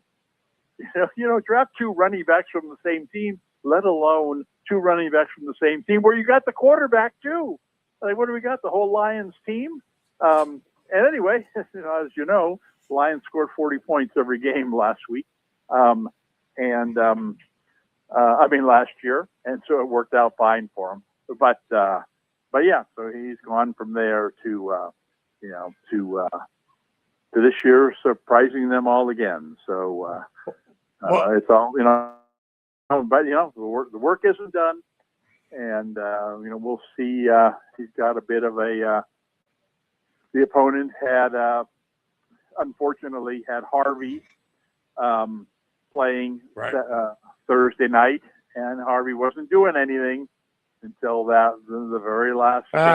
You don't got to tell me. I actually had Bo Nix for 2 touchdowns as well, and he should have snuck that in from half an inch away. Oh, right, and that was we don't need to spend a whole lot of time talking about it, but the same thing, was. And I saw that the coach actually had something to say. I didn't read the story, but had something to say about. But what happened at the end of that game there, how they shouldn't have done what they did. But I remember I was watching the Cal, Cal was in the Hawaii Bowl on Christmas Eve. Yes. And Cal had the ball down at the 1 yard line at the 2-minute timeout. And the other team Hawaii didn't have any timeouts left. And the score was tied. And it's like, fall on the ball 3 times, exhaust the clock, and kick your 20-yard field goal and win. But no, they, in fact, that's not true because they were losing by 3. So they couldn't have kicked the field goal. But it's like, fall on the ball twice, exhaust the clock, then quarterback sneak it in, give the other team 30 seconds with no timeouts. But no, they ran it in on first down, gave the other team 1:57 to drive the length of the field and score the winning touchdown. And that's the same thing happened at the end of the Denver game there, where it was like, don't score, don't give the ball back to Kansas City. You don't have to. And then I was shocked to see them roll out and throw the ball. I thought, like you said, that when he rolled out on that play, third down, he was going to try to run it in, because even if he didn't make it, he could fall down inbounds and exhaust the clock and run it down. But they gave Kansas City a lot of time there to come back, and Kansas City almost did, remarkably. So, but anyway, and what was disappointing to me was the fact that he not only did he throw that touchdown pass, but he threw it to Harvey in the end zone, and it ended up giving him a pretty decent game. So anyway, but it's a 2-week thing, and hopefully the Lions won't be so bad next week. We'll see, who shows up for them next week. I don't even know who they're playing, but at least he's very interested to see this thing play out. So that's the beauty of fantasy football. We have a similar story of success here, is that we had this kid who's on the local football team. He's the nephew of our good friend Beth, is this kid Sam, and he played in our league for a couple years, and he was a good, dedicated player, played the waiver wire, tried to make trades. He was a good player. Found himself into the playoffs, I think, 1 year. Well, it came to getting everyone involved this year. and Beth was paying for his entry fee. She said, he's out, find somebody else. I'm like, okay, I guess no more Sam. So quick to fill the void. And she's been playing fantasy football, with the girls or online or whatever. You've heard of the Ant-Man on the show, is the Ant-Man's girlfriend, Megan. So Megan, do you want to get involved in our league and, play with the guys? And we do have a couple of females in there. My niece, who I actually taught fantasy football, who has done well herself. This girl, Lindsay, who seems to win leagues year after year when she's in them. We've been playing fantasy together with her for at least 15 years now. She's been doing it for a long time. So we get Megan involved. And right off the bat, I think she starts the season something like 8-0. She's only lost a couple of games all season. And then she doesn't even watch the football games with us. She's watching like Netflix and all her girly stuff on Sundays, usually hungover, hanging out with the dog in bed. And we're watching the games last Saturday. And we go from the Eagles Washington game to the night game with the Bears and the Packers. And she comes up in front of the TV when we're watching it. And she says, I forget exactly what she says, but she was very confused about the team's jersey colors compared to what they were a few minutes ago. And the man looks at me, Anthony, and says, this is our leader in fantasy football radio.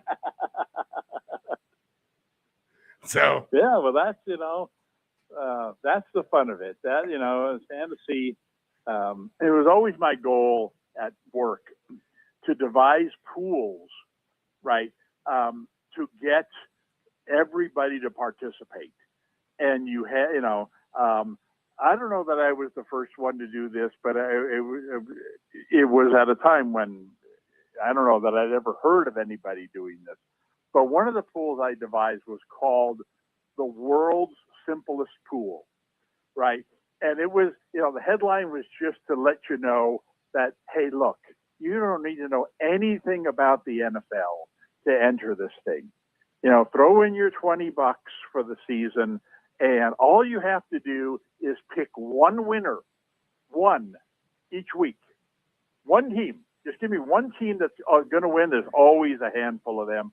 Just pick one, and then you win. You move on the next week. It was the beginning of the knockout pool or whatever they've become known as. But this was called the world's simplest pool, and it got everybody part. It was amazing the number of people that we got involved in this thing, but everybody participated because you didn't need to know anything about the NFL in order. Well, I'll just pick the 49ers every week,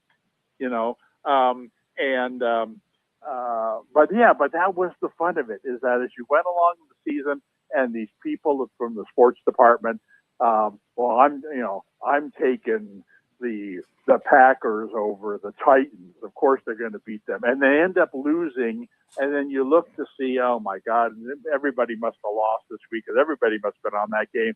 No, there were these people from the news department or the photo department or the ad department, and they come walking into the sports department. Hey, I won again last week. I had the Jaguars over the Saints. It's like, why would you take the Jaguars over the Saints? Well, I don't know. I like their colors,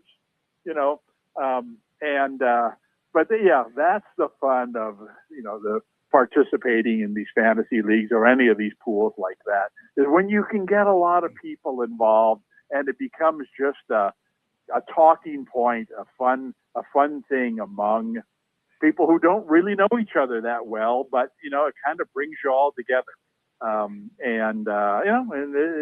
There's everybody would like to win their fantasy league, but you know what? If this is what Daniel is experiencing in his league, everybody, these guys are pretty cutthroat. These are pretty serious athletes playing college sports, and they all want to win. But you know what? If they can't win, they'd love to see someone like Daniel win, because Daniel doesn't know anything about football.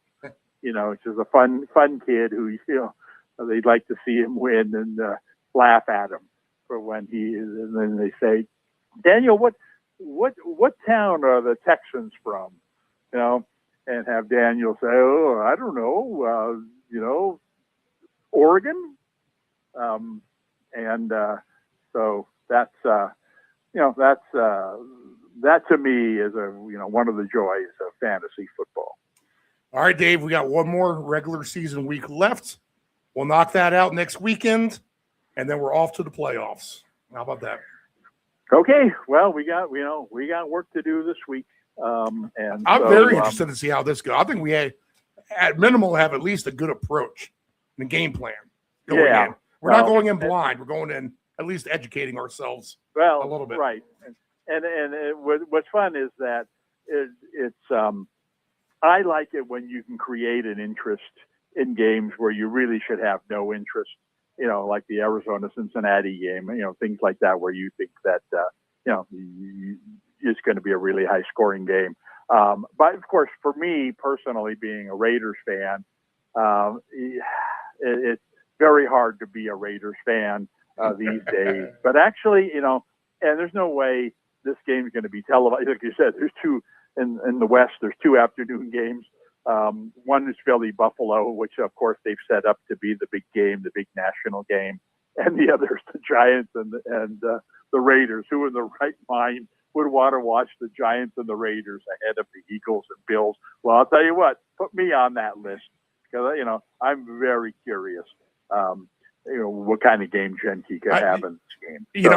We forgot all about that game, but I do like the under in that game, knowing that there's a good chance we just might not see Allen or even Hurts for a good portion of that game, to be honest. So yeah, I don't know what to think of that. Yeah, just give me the under. Like I said, I just have. Philly's been really good on defense, and Buffalo's been. Of course, Buffalo's really good on offense. It should be. I mean, I can understand why week 17. I mean, at this point of the season, that this would be their marquee game, and they kind of got it right. I mean, Buffalo is a good team, and Philly is a good team, but unfortunately, the way the circumstances, it's just they needed to play this in October. Lost a lot of luster. Yeah, they needed to play this in October, to be honest. Right. All right. So. All right, Dave. All right. We'll catch up. Thanks. Good luck. All right, Dave Delgrande, fabulous as always. And some good picks there. So if you need to get those, you're just tuning in. We went about an hour and 25 minutes today. So go ahead. And we started an hour and 15 minutes late. One semi-planned or on the fly, just because it was such a late night last night. We've gone through 5 games. Everyone's kind of tired from the holiday. So we got a little bit of a late start, closer to 8. Mass computer updates in full effect when we get into the studio. So that 8 turned into 8:15. I did my bit pretty quick at the beginning. So I think if you go to like the 30-minute mark of the program, that's where we start with Delgrande. We'll recap the games, and then we get right into the slate of things. And I think that's just a good, solid angle today. All right, let's kind of pick on what we know. What are the things we don't know? We don't know what Philly and Buffalo will do with their personnel per se. Again, if you're new to this program, it's easy to kill your player prop ticket. You'll never kill the team or total ticket if you bet a team or a total. But your player, they take Saquon Barkley, Jalen Hurts, Josh Allen out in the third quarter for whatever reason, and then you're dead in the water, especially if you have them for 1 touchdown and you're rooting for 2. We've seen it happen already here in recent weeks. So tread with caution kind of is the rule number 1 here as we are live in week 17. And we'll have to continue that more so even next week for week 18. So anything, kind of tread water, be cautious, almost like you're looking over your shoulder, play with a little bit of anxiety, and play on what you know at least. And, that is, for example, just the teams like the Saints and the Titans are trying to finish their season strong, and they'll actually go out there and compete today. Now, you get some guys getting benched in the second half, maybe if it's a blowout, one way or another. They're not going to kill the number 1 draft pick overall.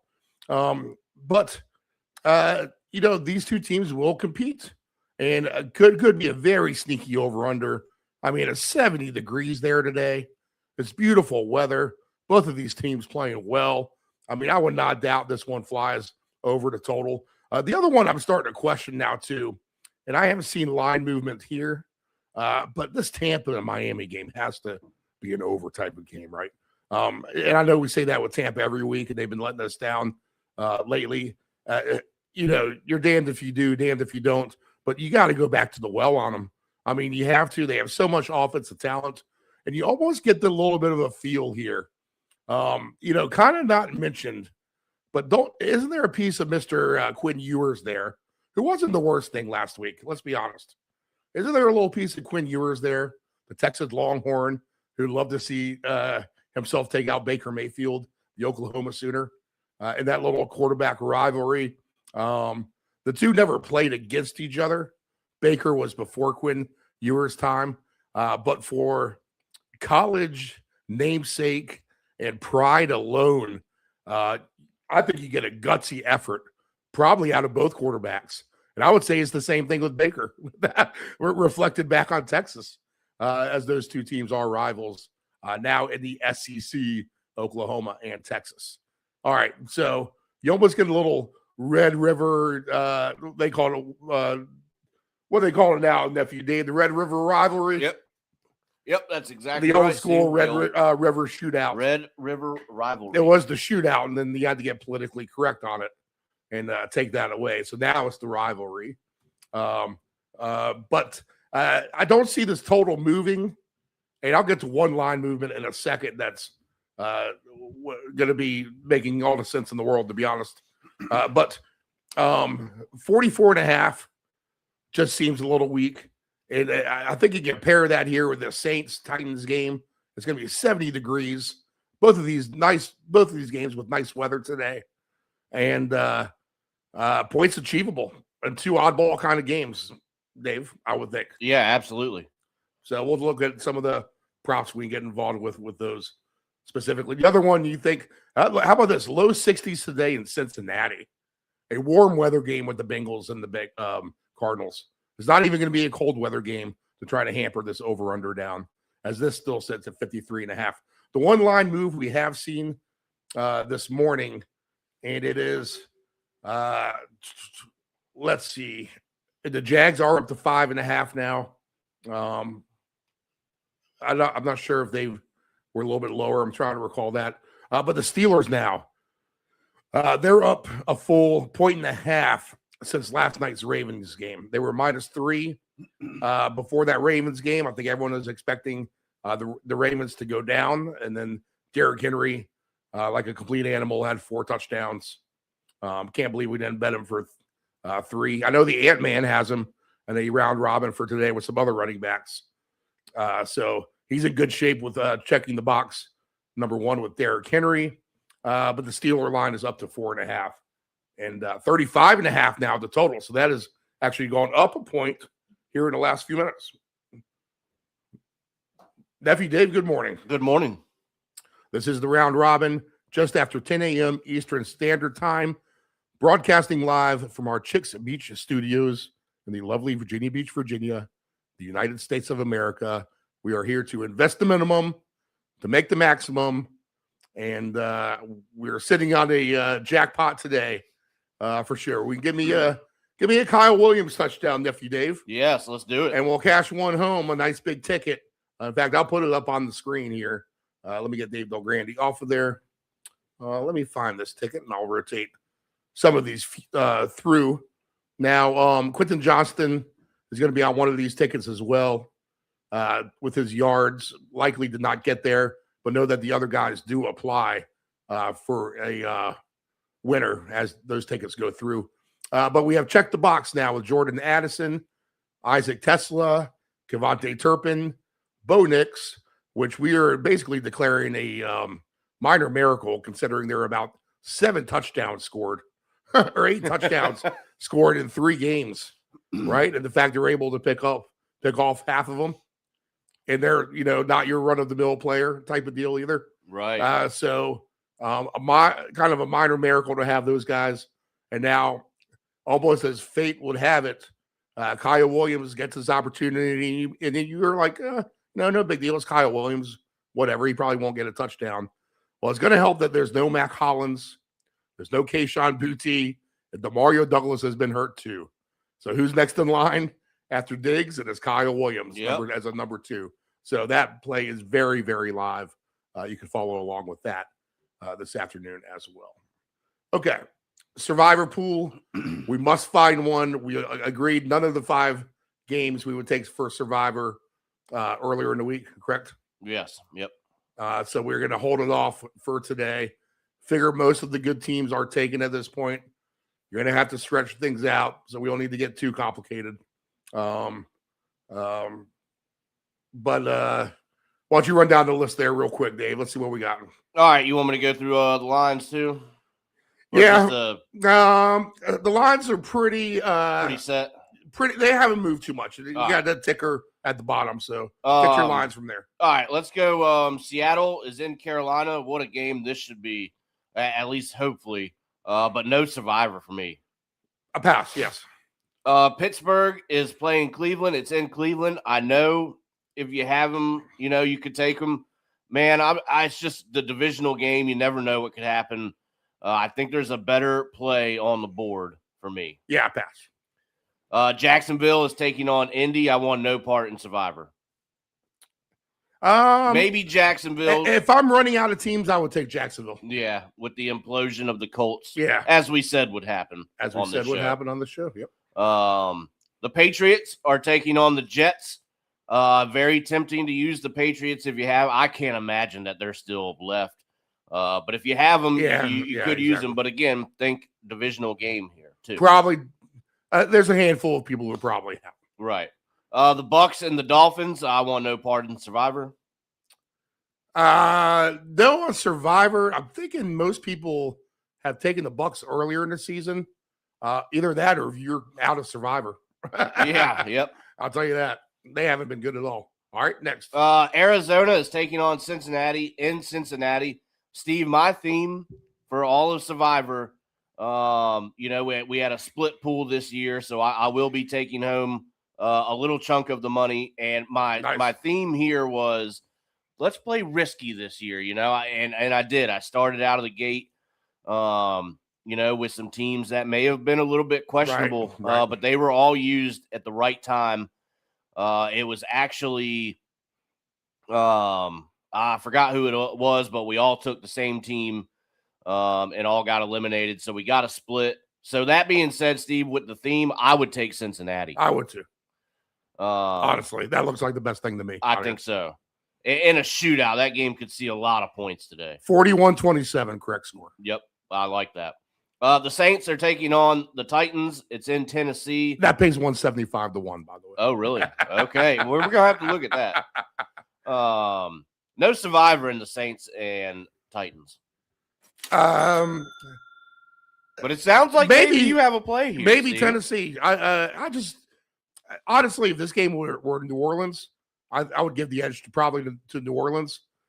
I just like, they're both trending the right way to me, but I just like Tennessee's trending a little bit better. Yeah. All right, the Giants taking on the Raiders. Man, that would be a no thank you for me. Yeah, I was waiting for that. The Eagles taking on the Bills. It's in Buffalo.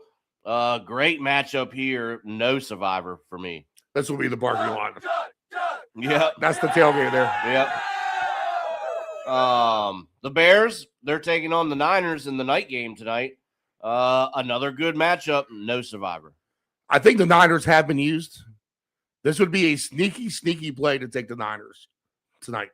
I just think it's at the end of the day, especially after the Packer loss and the Bears winning the division, we might see them a little effortless. Letting off the gas a little bit, maybe? Yeah. All right. And then the Monday night game, just don't do it. If you have to do it, just don't do it. The Rams taking on the Falcons. I know it's Very, very appealing to use the Rams, but just don't do it. Don't wait till Monday.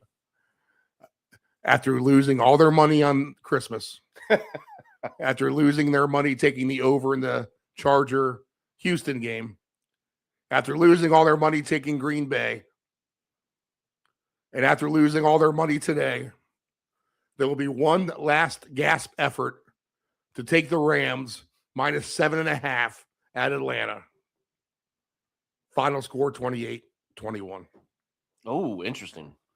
And Atlanta covers. And it's a bloodbath for the player. And the sports books are laughing all the way to the bank.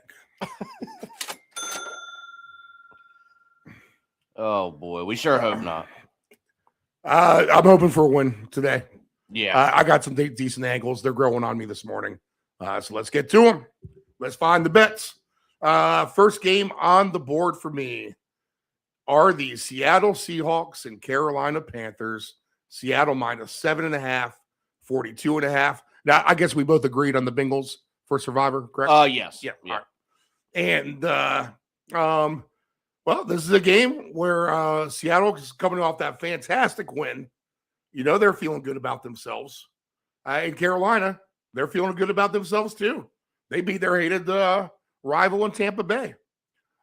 They can play the no respect card to any number of degrees because this show hasn't given them their respect. Dave Delgrande kind of started to, and then I kind of lashed on a little. I knew we couldn't discredit them anymore, knowing that I can't fully respect. You got to see this product in the playoffs. Right. But they have been feisty all year. That it has been the theme with them, I feel like, though. Make no mistake about this, too. A side note. Whoever ends up in the playoffs and whoever wins the Super Bowl at the end of the day, this will not be a top 25 NFL team of all time or a top 50. Okay? Let's get that clear. There's a little bit of everyone's going to have a flaw here. So Seattle has been as good as it gets, though. You got to really give them credit. I mean, Evans didn't do so much. Smith and Jigma's been the best player in the league. He's a 90.5. I mean, Puka Nacua will argue that, right?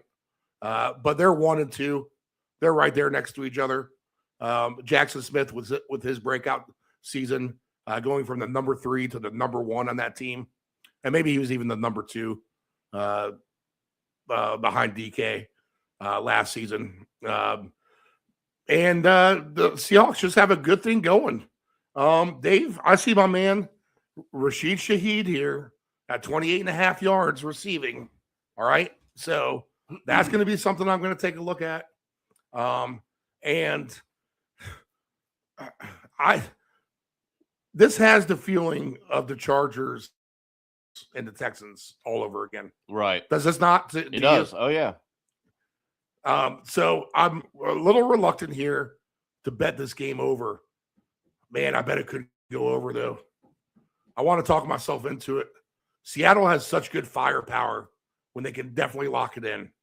Barner receiving yards, 31.5. Cooper Kupp, 31.5. I have Rico Dowdle at 14.5.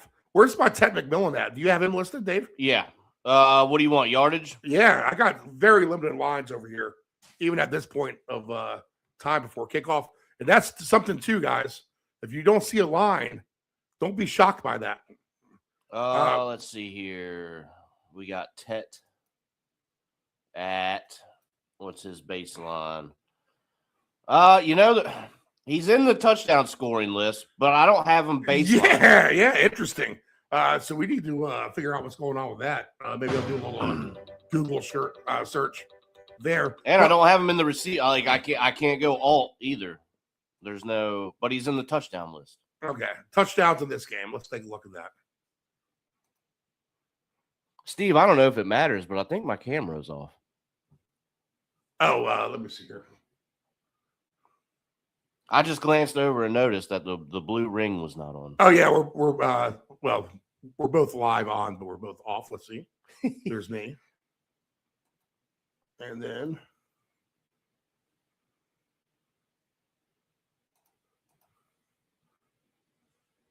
It's those updates. Yeah, it is definitely. We might have to go camera list, Dave. In fact, Okay, yeah. mine kind of tweaked out a little bit too. Why don't you Straight radio today. go tune us in, Dave, next door? Let me make sure the audio is coming in clear. How All about right, that? you want me to go out there and Yeah. As we just fiddle through them because we had to reboot earlier, and that's fine. We can just play our graphics. All right, so let's look at some other numbers here in this game. Ted McMillan for a touchdown today is at Carolina first drive to score a touchdown. Now, this game is just weird. They do not have the touchdown scores straight up. You can bet the team touchdown score, or you can bet them on what drive to score. This is weird. We might have to come back to this game. In fact, just for all these reasons alone makes you not want to bet it, right? I just expect a good competitive game here. No play on the board for me. What are Darnold's passing numbers? 230.5. Bryce Young 190.5. And then Bryce Young touchdowns is at plus 640. And Sam Darnold's touchdowns for 3 is at plus 390, which that's actually kind of likable. So I think that's a good way to approach things.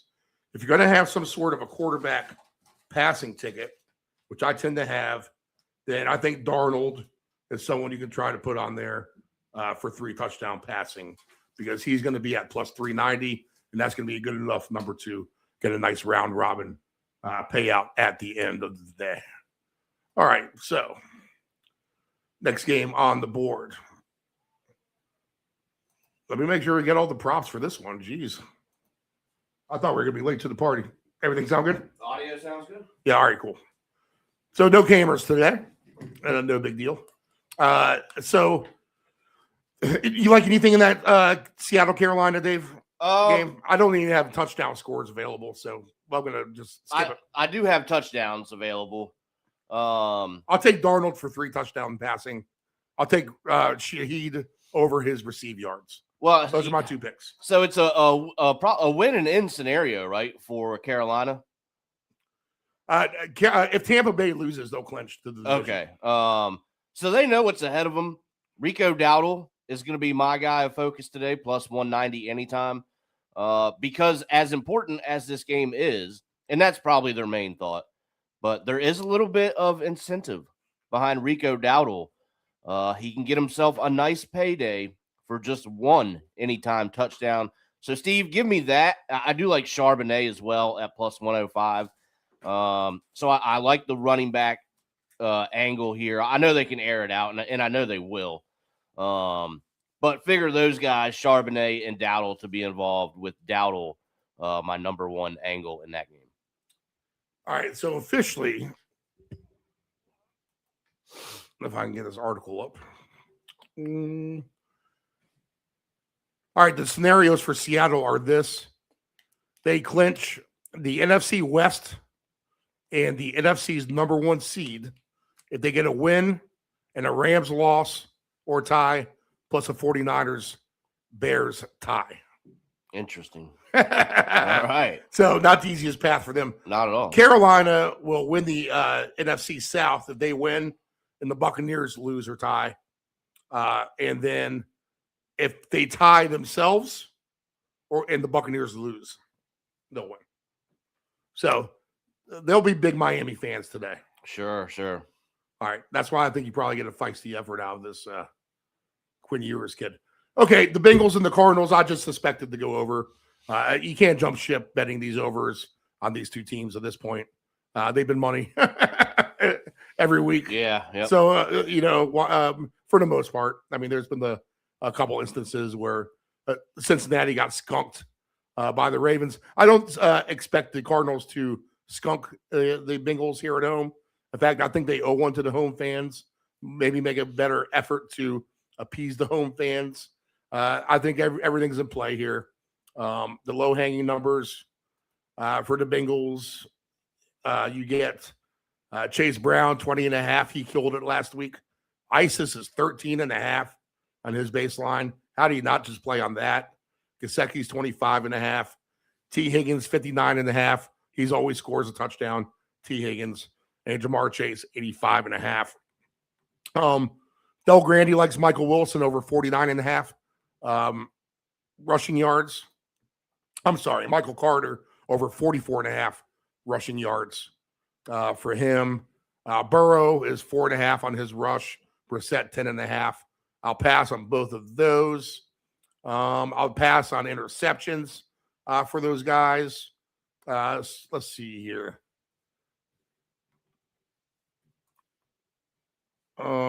Receiving numbers more for Arizona. McBride, 76.5. Michael Wilson is at 49.5. Marvin Harrison Jr. is at 36.5. No reason to think those guys can't have big numbers against the Bengals defense, to be honest.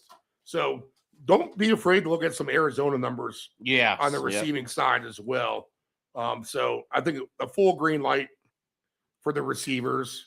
And then if you're going to have the touchdown props and the passing player touchdowns, let's see. Burrow over 2.5 is plus 128.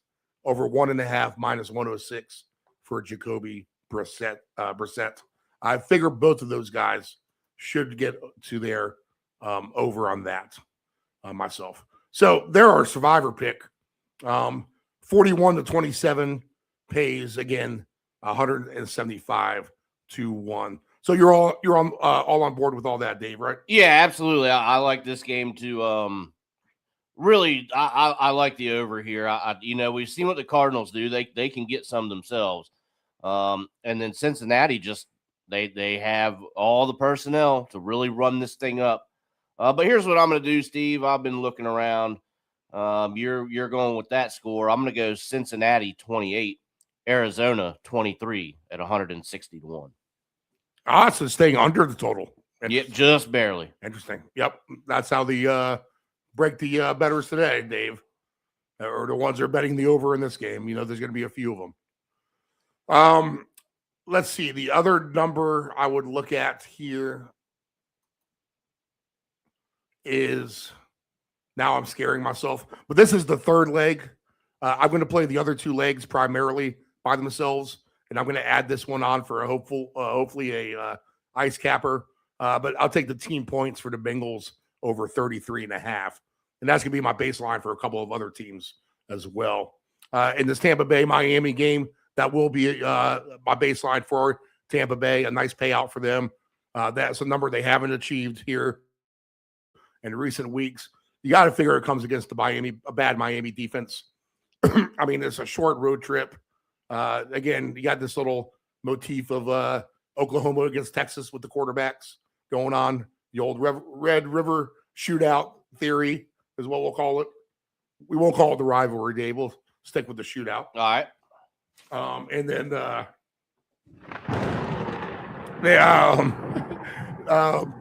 think it's all Baker. I mean, pick your poison. Again, on the Buccaneers, there's so many guys. I mean, Evans obviously can score. He can get 2. Bucky can score. He can get 2. Bucky's been counterfeited. I know that leaves a bad taste in everyone's mouths, right? Receiving wise, Rashad White, 7.5. My man Dolich, 17.5. Malik Washington, 15.5. Bucky Irving, 17.5.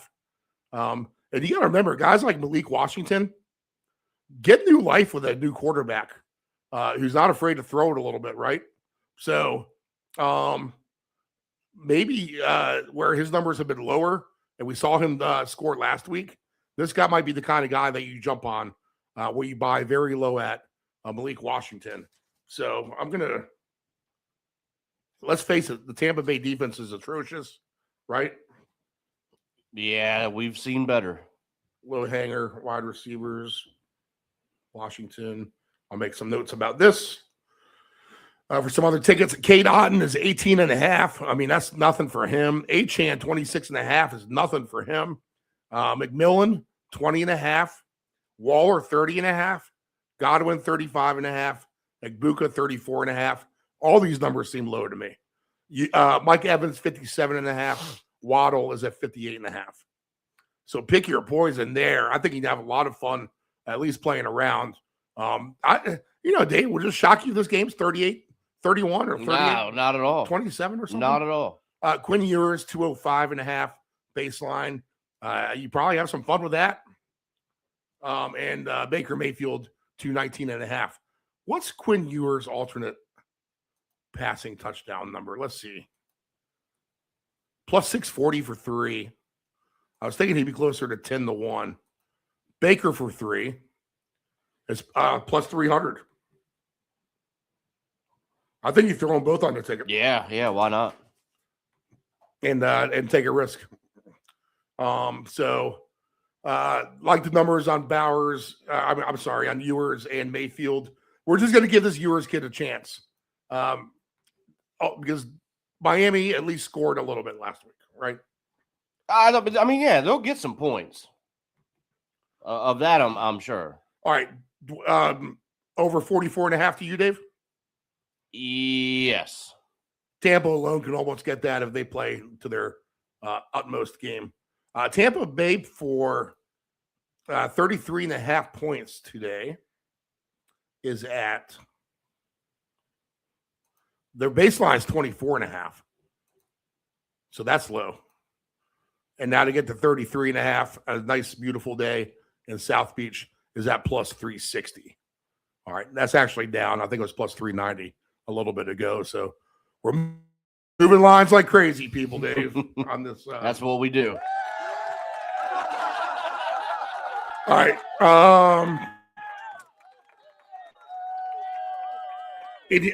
What else? Anything primary here?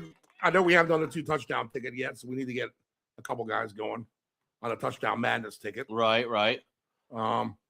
So anything else you want to play up here? Steve, no, I mean, there's I think you covered it well enough.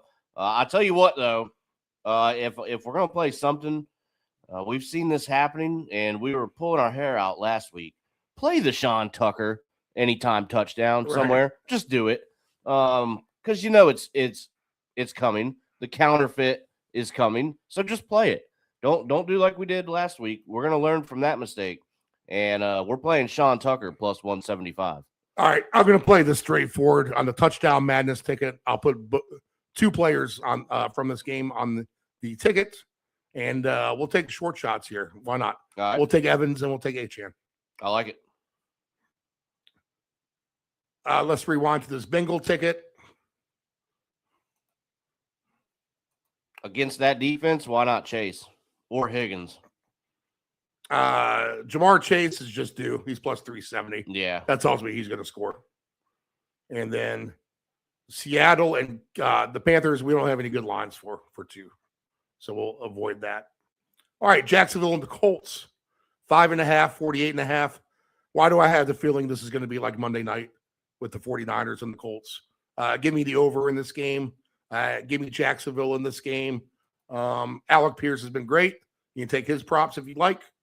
The receiver numbers are ETN 17.5, Josh Downs 39.5, Jonathan Taylor 17.5. I would play the Taylor over. He's on one of my tickets because Phillip Rivers likes to spray it out to his running backs. That's an easy one for him. 42.5 for Parker Washington. Alec Pierce is at 30.5. That's fine. He likes to target him. Brenton Strange and a really nice breakout season for Alec Pierce, Dave. That's your guy. Yeah, yep. That's your guy from the get-go. Brenton Strange, 38.5. Tyler Warren, 47.5. Watch out for Brian Thomas Jr. today to me, 49.5 for him. Pittman's 44.5. Jacoby Myers is at 59.5. The Jonathan Taylor rush yards, just a 72.5 today. So you get him cheap if you want him. ETN is at 66.5. Trevor Lawrence can run the ball, 17.5 for him. I like the Jags. You might get one last stand by the Colts here and get some ineptitude by Jacksonville. But there's no doubt Jacksonville has a good thing going. But can they get beat one last time by a team who's now just deflated that they're not in the playoffs? I don't know, Dave. You might even see a little bit of shenanigans on the Colts' part with their personnel, considering they're out of it today. Right. You might get Taylor to the bench, Yeah, I mean, especially if this is a runaway. So he's one guy I would be wary of in this game. The Colts, they're out of it, so yikes. yeah, I mean, really. What do you like here? I like the Jags. I really do on the road. We talked about it for weeks now. The Colts, just the implosion, as we mentioned, and we all called it. We said, here it comes. And, now they're eliminated. They're done. So I guess, you kind of like the Bengals, you want to give the hometown crowd something to cheer about. But really, when you were 8-2 at one point, and now you're eliminated, what do you have to cheer about? Not much, Steve. Everything is in front of Jacksonville right now. Good thing going, as you mentioned. I guess just too much. Maybe give me Jacksonville on the alt spread 9.5.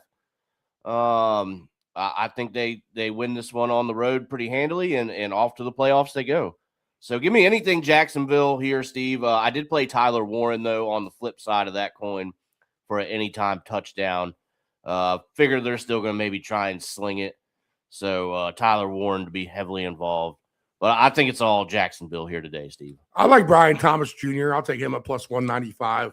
He's been emerging. He has superstar capability.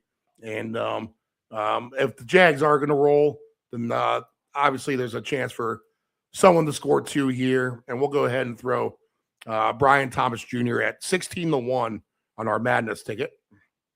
Why not? Yep. Devin Achane, Mike Evans, Jamar Chase, Brian Thomas Jr., all on that ticket right now. Jacoby Myers, beware of him, 12-1 for 2. ETN plus 320 for 2. Taylor plus 270 for 2. Really beware of him if this game goes the wrong way. Parker Washington, 25-1. Michael Pittman, 25-1. Trevor Lawrence, 27-1. Pierce, 27-1, continues to be slighted on his numbers. Josh Downs, 30-1.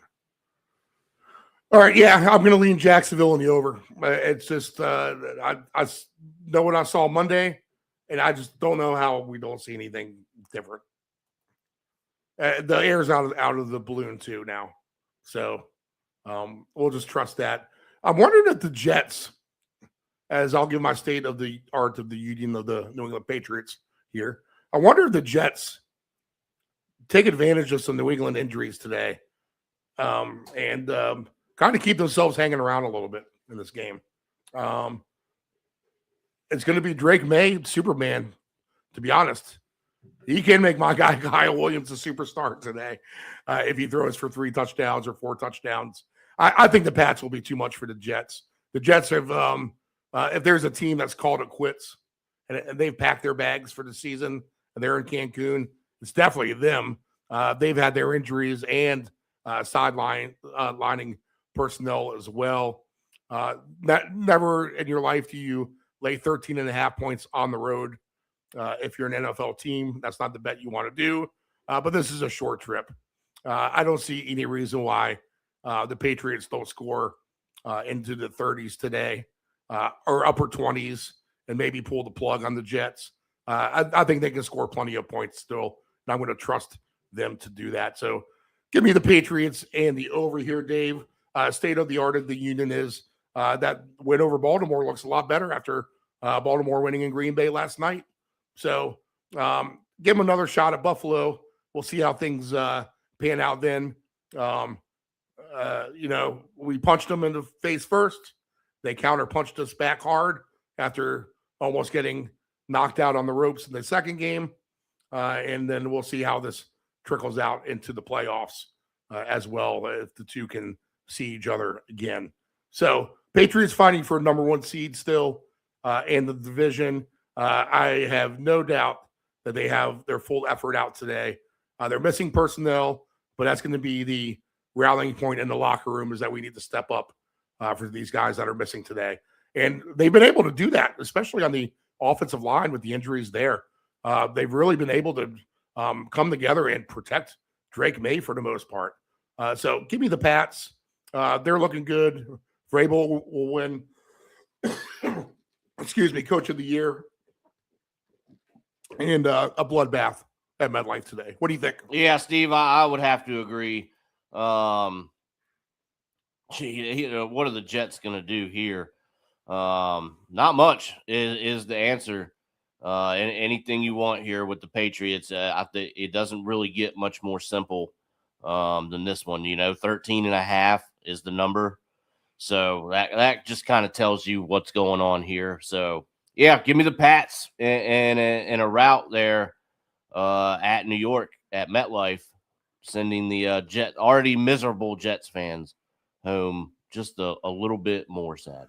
DeMario Douglas should get a decent amount of reps.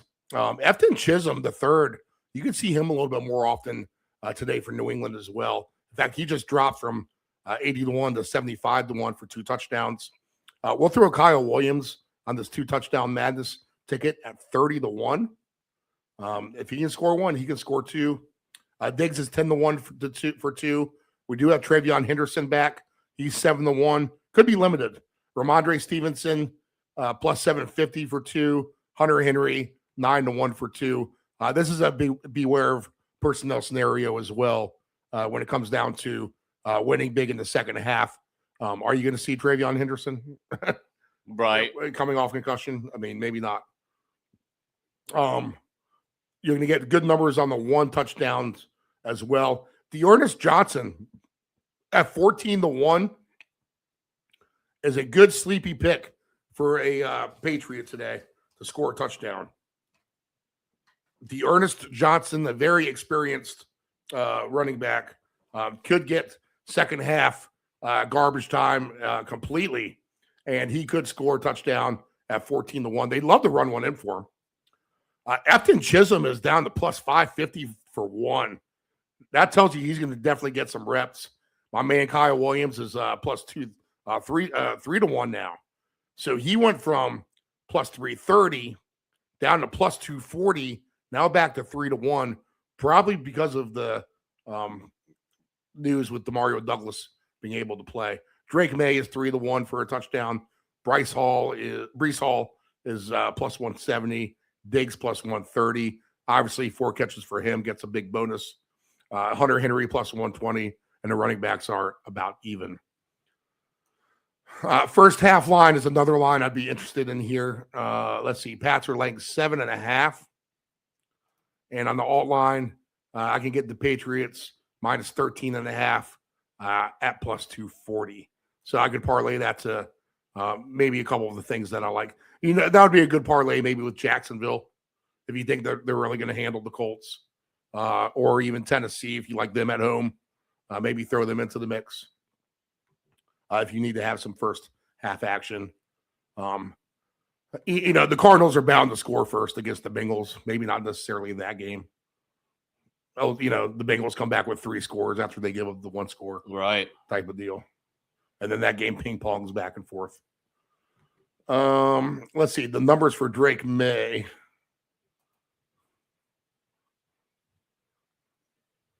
What do we got? We got 2 more 1 o'clock games at 10:38. All right, so we're doing good.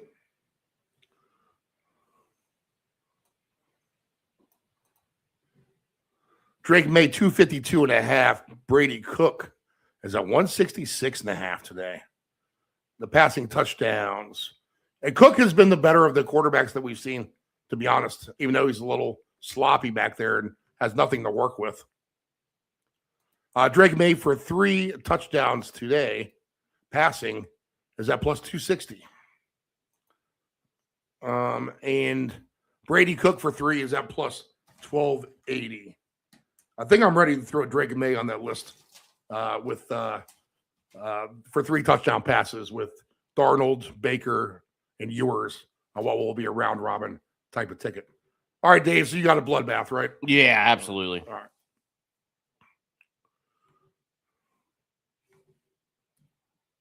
Let me look at the team total points for the Patriots real quick. Because I don't have them on my list initially, But a lot of times I don't need to be barking up other trees when I have a perfectly good tree in my own front yard, you know.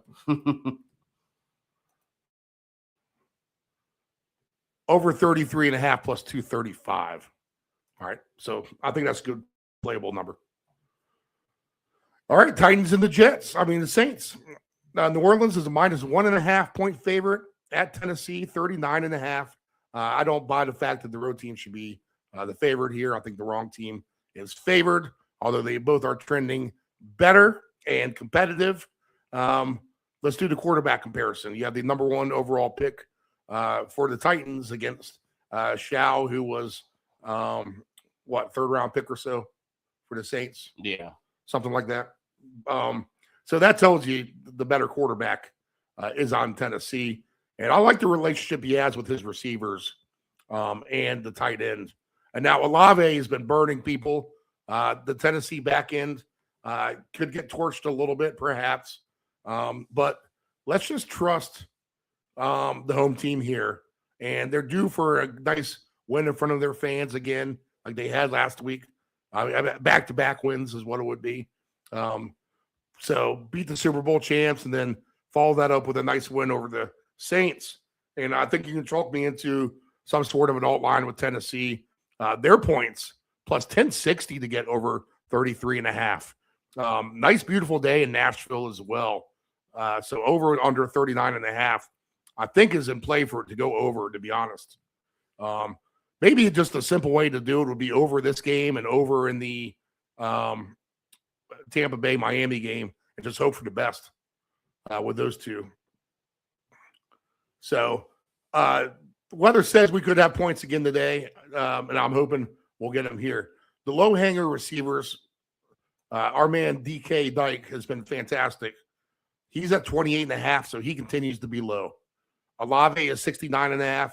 Juwan Johnson, 45.5. Alec A. Manor is 26.5, so he continues to be low. Okonkwo is 25.5. Tajay Spears had a fantastic game receiving last week. He's at 17.5. So I would definitely play some Tajay Spears on the ticket, and I would play some receivers for Tennessee as well, especially if they could just have a good game. Tony Pollard is 6.5 receiving. It's an interesting low number, to be honest, as well. I'll lay off the Cam Ward rushing yards. He's just at 6.5. Tyler Shao, 16.5. He's definitely bound to get that. Taysom Hill, 16.5. So that would be interesting. Doug Grandy loves him for 2 touchdowns today. Audric Estime, 33.5. Pollard, 63.5. So any kind of rushing options there for the quarterbacks. Cam Ward, baseline, 185.5. Shao, 221.5. For their touchdowns, for 3. For Cam Ward is 7-1. For Tyler Shuck, I want to say Shao all the time. 3 touchdowns is plus 490. Let's throw Cam Ward onto this touchdown passing list we have going. And then we'll also throw on for 2 touchdowns. Let's throw on our man DK. How about that? All right. And we didn't take we did Kyle Williams for New England. Yep, we did do that. So DK for 2 touchdowns today, 27-1. Olave is 11-1. Pollard 12-1. Juwan Johnson 16-1. Taysom Hill 20-1. Estime 35-1. Spears 35-1. Okonkwo 45-1. Shuck 45-1. Gunnar Helm 50-1. All right, give me Tennessee. Give me some low hanger receivers for him as well. I'll take Cam Ward for 3 touchdowns on my quarterback passing list, and we'll throw Chimere DK on Touchdown Madness, which is the ticket we build with you guys, if I didn't explain that before, and add on to DK, Dyke, otherwise known as.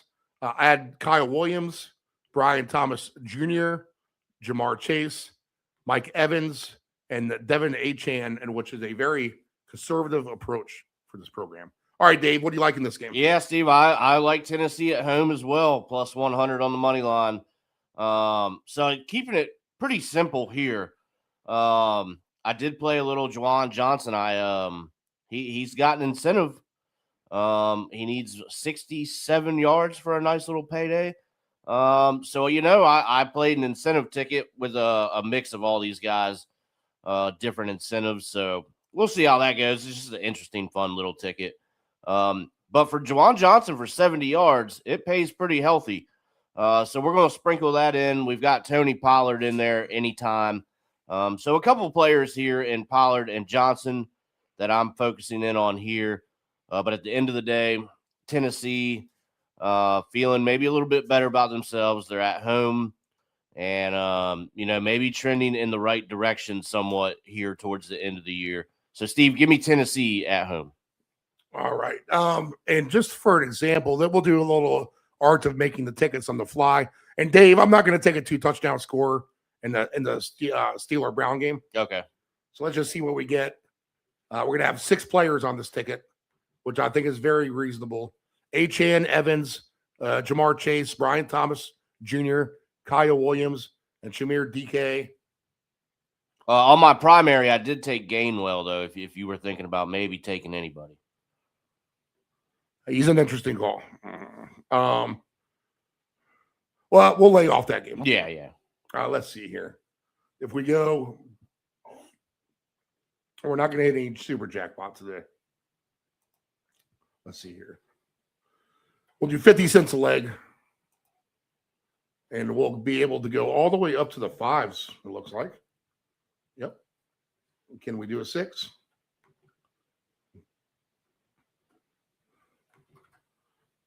Yeah, we can.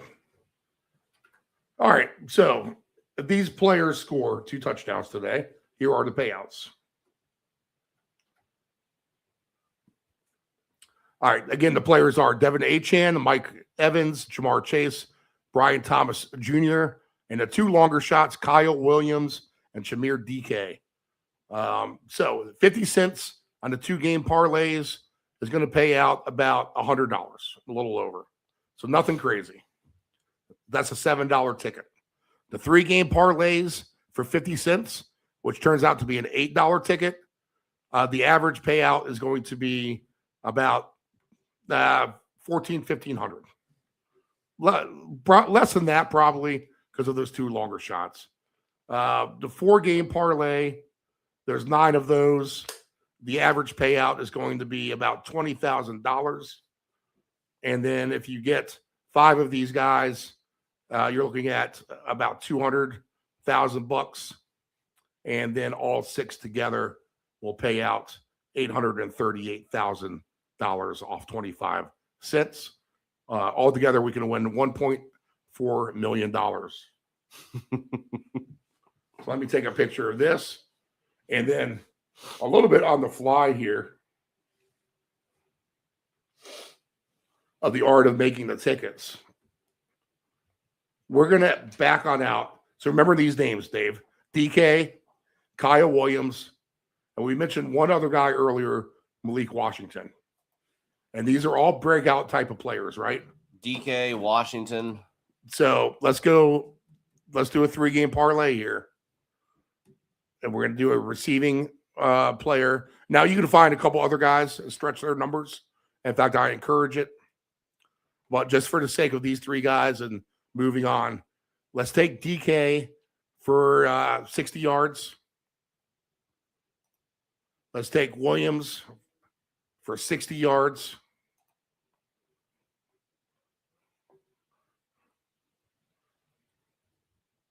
Do they give me Williams for 60 yards? It looks like they're not. All right, screw him or back out of him. Let's go to Miami. And this is it. Let's just, even if we just do 2 things, I'm fine with this. So we find our man, Malik Washington. 60 yards for him is at 15-1. Wow. So $10 wins you 1,000 on 60 yards each by DK and Malik Washington. How about that? Yeah, I mean that's really not bad. Yep. So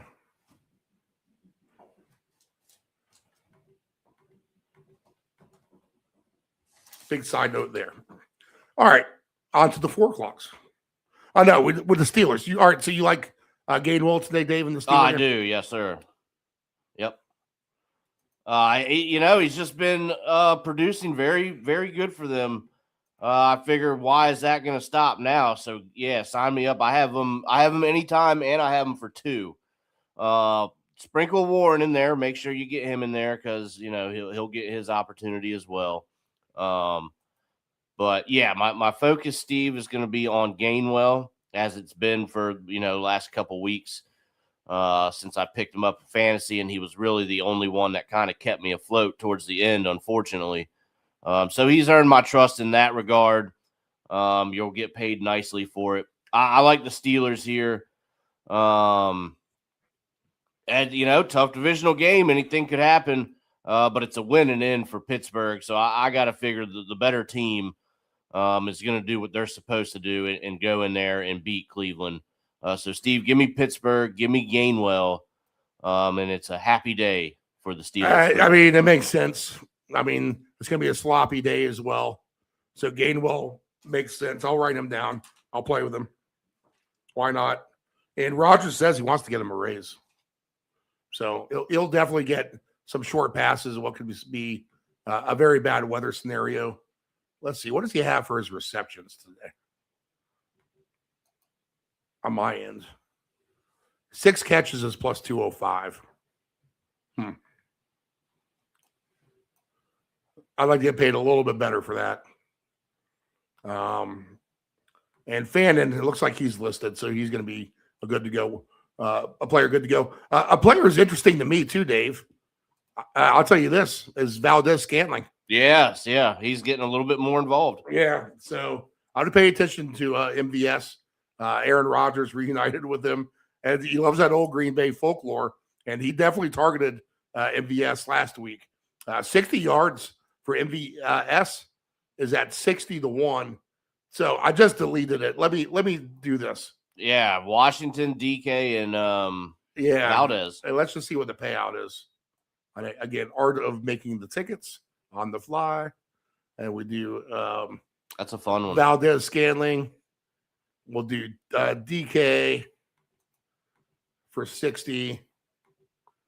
And we'll do Malik Washington, which he's a little bit better than 11-1 over here for me. Ooh, Malik Washington? No, Valdez. Oh, for 60 yards? Yeah. Oh, wow. You're getting paid way better.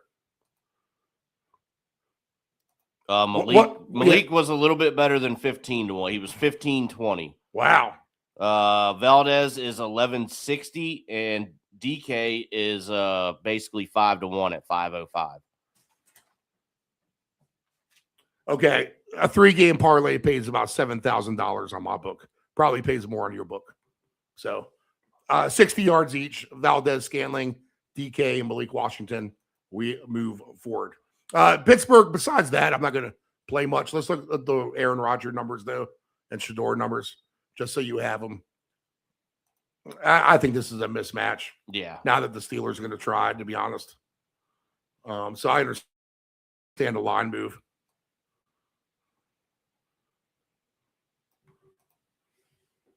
I think they're probably hoping they could relax.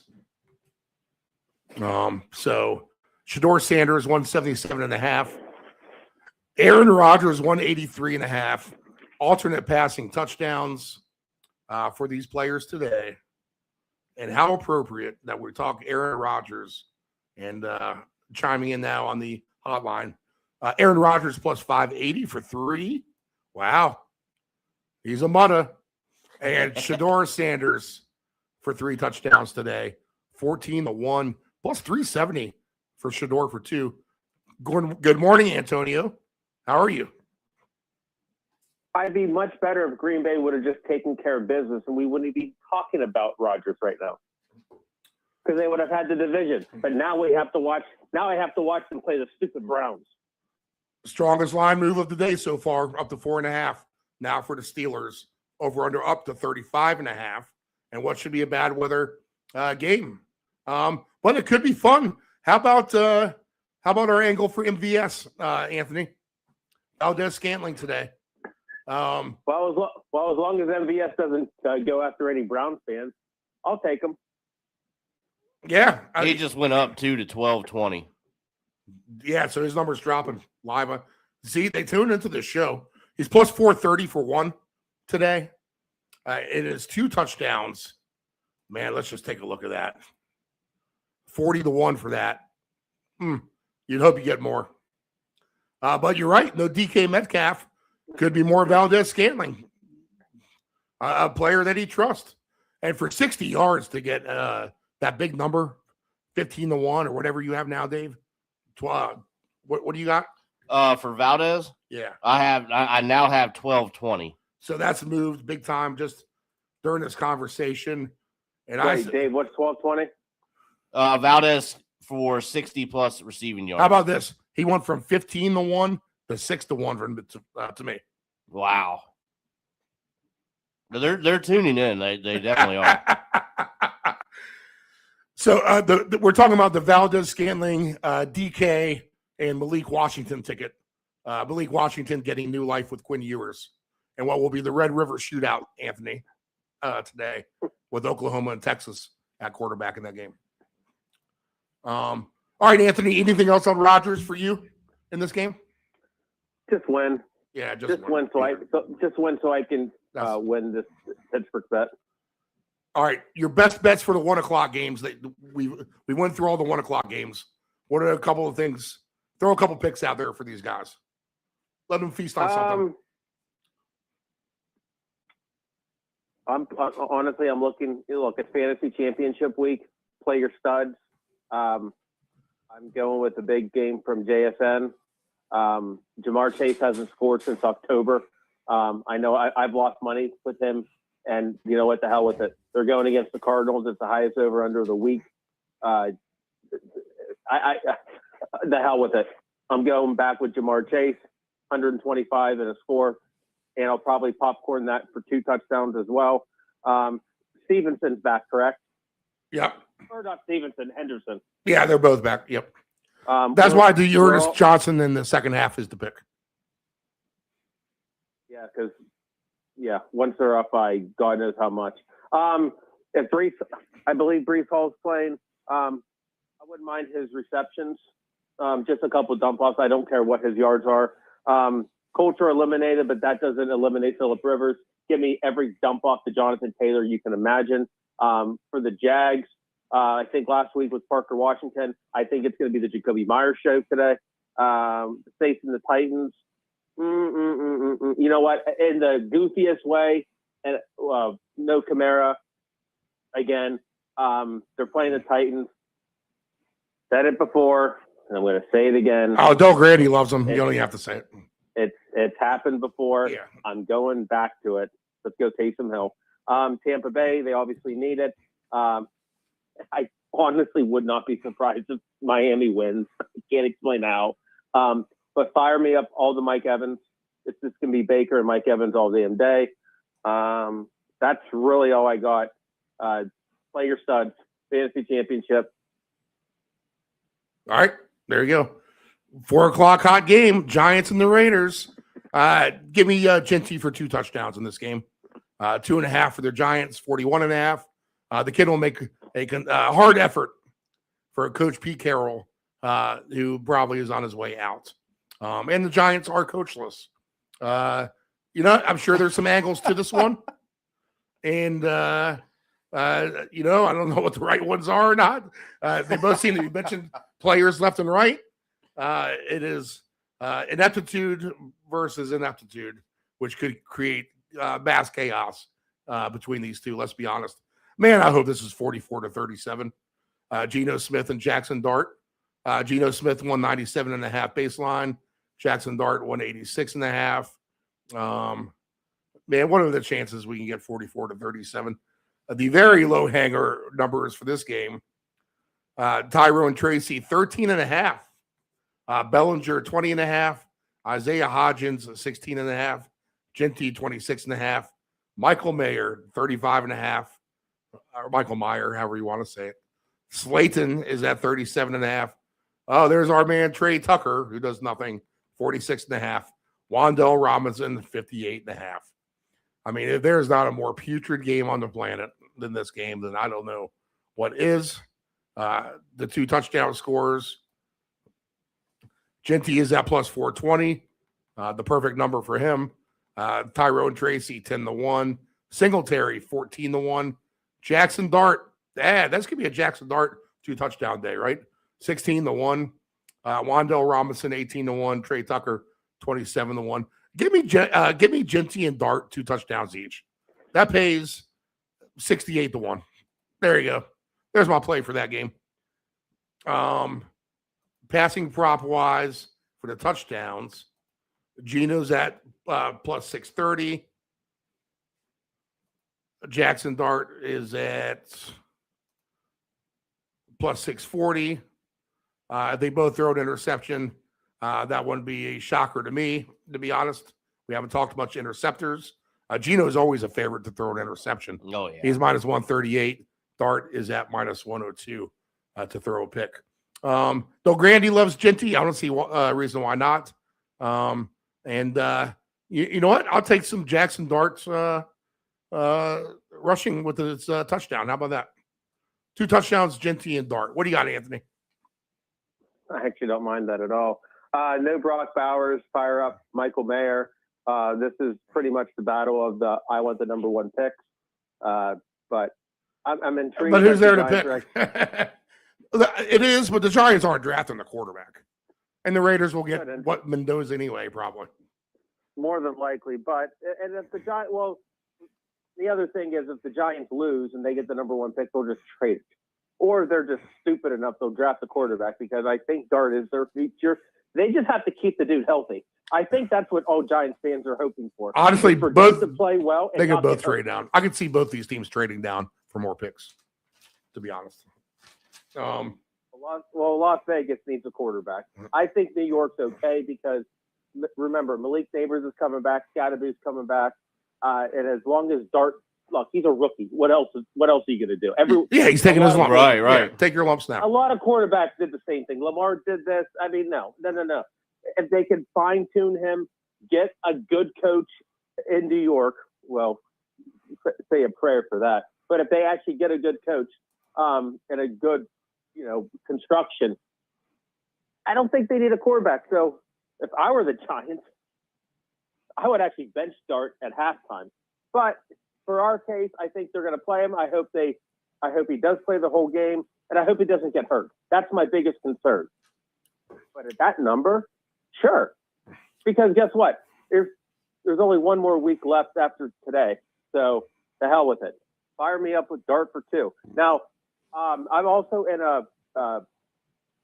it's a fantasy consolation where I have to get the most points out of the consolation to get something.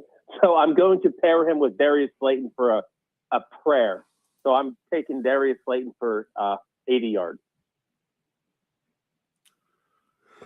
All right. Buyer beware in this game. Dave, what do you like in this game? Not much at all, honestly, looking at this one. It's a battle of the Stinkies. Like Ant said, the number 1 pick on the line here. But why not Wandell Robinson? Why not load up on him today, plus 210 anytime? If Dart's playing and they're slinging it, he's going to be looking for him. So give him a touchdown, maybe even give him 2 at 17-1. I mean, these teams should be able to score on each other. And load up on his yards. So I'll look at that a little bit later on.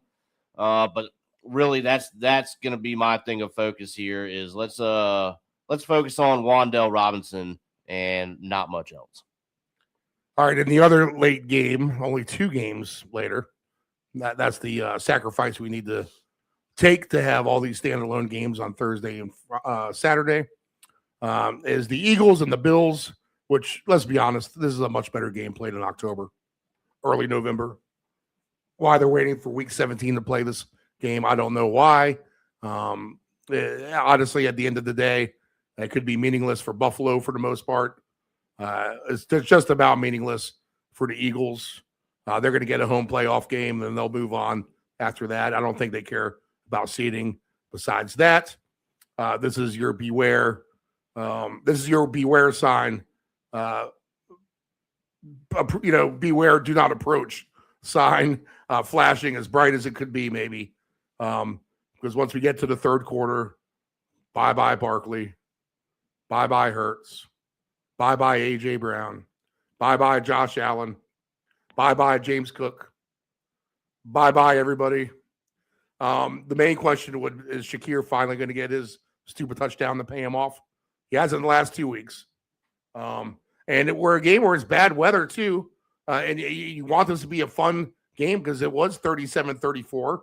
And we did win a big ticket the last time these two played with 2 touchdowns each by Hurts and Josh Allen.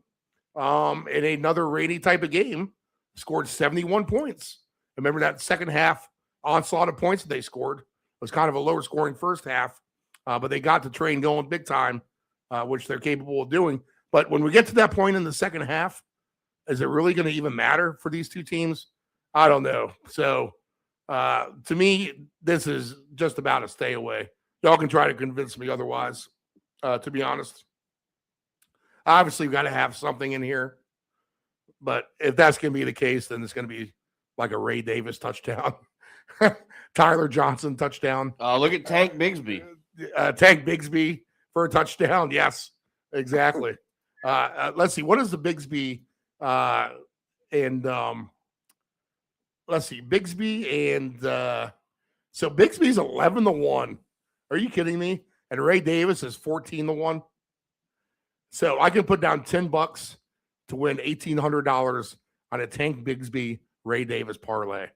I'm sold on that.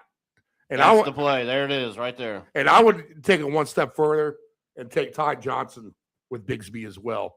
Not quite the payoff, but $10 wins you $645. All right, Anthony. Why are we barking up the wrong tree here? And you're going to have Allen for 2 and Hurts for 2. Because that's probably what will happen. I mean, so it's going to be interesting because if New England wins, right, they got the division, correct? Yes. So that's what is going to throw a little wrench into everything. Again, buyer beware, because, New England wins this game at 1 o'clock, which they probably will, then, what's Buffalo really have to play for? And Josh Allen's dinged up, too. Honestly, they'll still have a chance for next week. Patriots win and the Bills loss will be how they clinch the division today. So, but the Pats are playing Miami next week as well. And the Bills will play the Jets. So it's a tough hoe to climb. So maybe that is the incentive for Buffalo to play. But yeah, like you said too, I mean, there's still going to be better days ahead if Allen's banged up and stuff, right? Look, I'm going to keep it simple. I'm just going to take James Cook to score twice again. All right, Dave. I'm jumping on the backups parlay, man. I think if it gets to that point, then New England wins.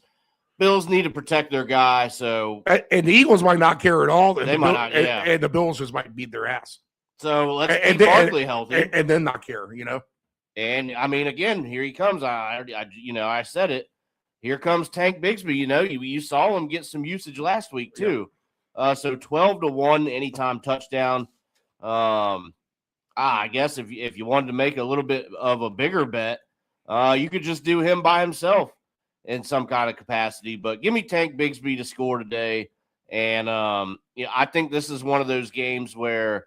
Maybe wait till about 4 o'clock because this game is at 4:25. So you have a little bit of time if New England does win that game to kind of scout out and see, plus you can bet these guys live. Right. And you can always do that at better numbers and really get a feel for the game. Right. I mean, even wait till the first quarter. And I'm going to do this because I did it last year. There's not going to be that much passing in this game because weatherman Anthony's back. It's going to rain. There he is. Josh Allen's a mutter there. Today. All right, Ant's calling for rain. Anytime first half. Coin. You can bet the first half touchdown scorer as well. James Cook would be plus 190. So that's a better price. Barkley's plus 240. Josh Allen is plus 270.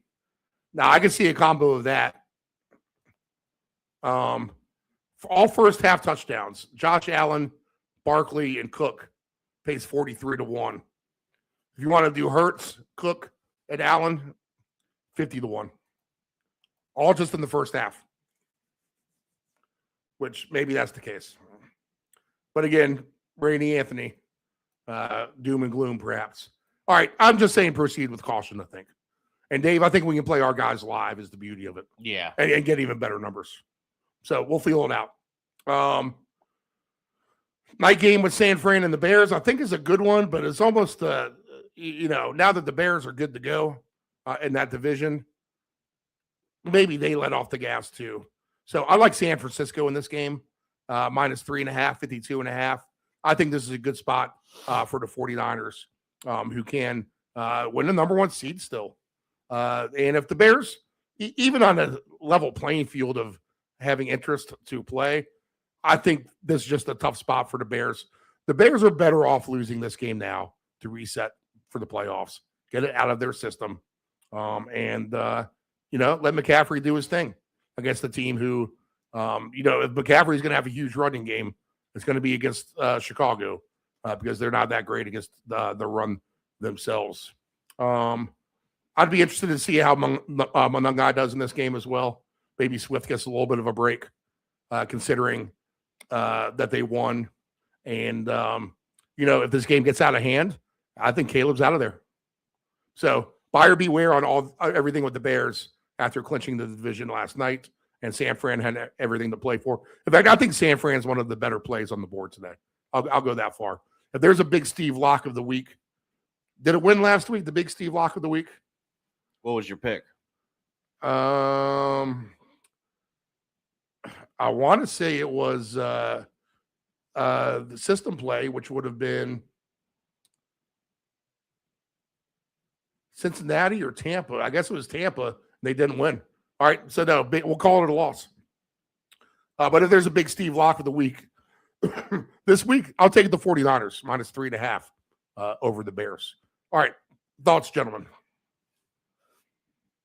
Well, it's interesting because Green Bay, I think they're the 7th seed. I don't think the Bears can get any higher or lower, correct? Yep. So what's the point of Caleb Swift? Yeah, I would not be surprised if Monangai can gets in there. I might even pick them to score twice. San Fran is playing for their lives too. So San Fran still has a chance to win the division. So fire me up all of the Christian McCaffreys. George Kittle is still questionable. And by the way, guys, if you have George Kittle on your fantasy team, make sure to pick up Jake Tungus. Or Tonjes, as everyone calls him. Yeah, I don't see Kittle listed right now. I got Tongas. I don't either. Yep. So, again, in our league, for my third place attempt, I just picked up Tonjes. So, yeah, by the way, yeah, if you have Kittle, go pick him up right now. Going to go with, Steve, if your theory is correct with Chicago, and they do let off the gas, give me Cole Kmet. Yeah, he'd be an interesting player today on his yardage for sure. Monangai for 2 and McCaffrey for 2 is at 33-1. So nothing super crazy. But McCaffrey, definitely the short shot on the day at plus 220. He's gonna have a big game tonight. I have no doubt in my mind with that. 46.5 is his receive yards, which is crazy. And 46.5? Yeah. Wow. There's really no low hanger 49ers listed right now. They're expecting the Niners to score tonight. So, I just like the Niners. I think that's why not make it difficult on yourself? Just take the Niners in the game. They could spread it around to anyone. It could just be the ground and pound on McCaffrey at the end of the day. So none of the receivers are getting you off at all either. So I'll trust McCaffrey, and I'll take the Niners. Anything else, boys? Nah, I think you've got that covered pretty right. Okay. Yep. Oh, don't forget, let's throw some Zacchaeus in there.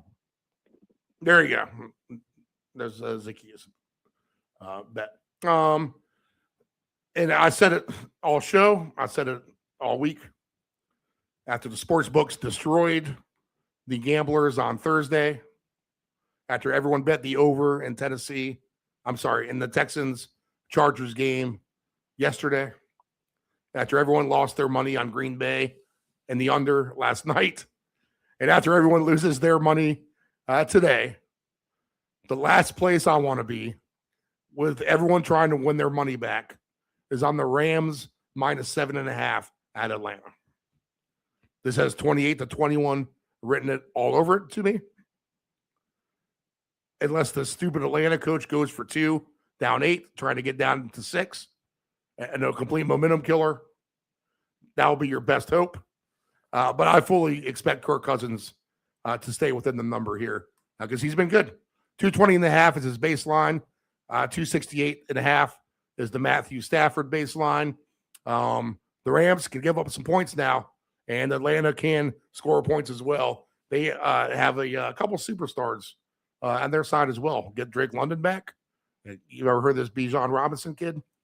All right, so Atlanta has a lot to work with, and I'm not going to be with everyone else in the world betting the Rams on Monday night.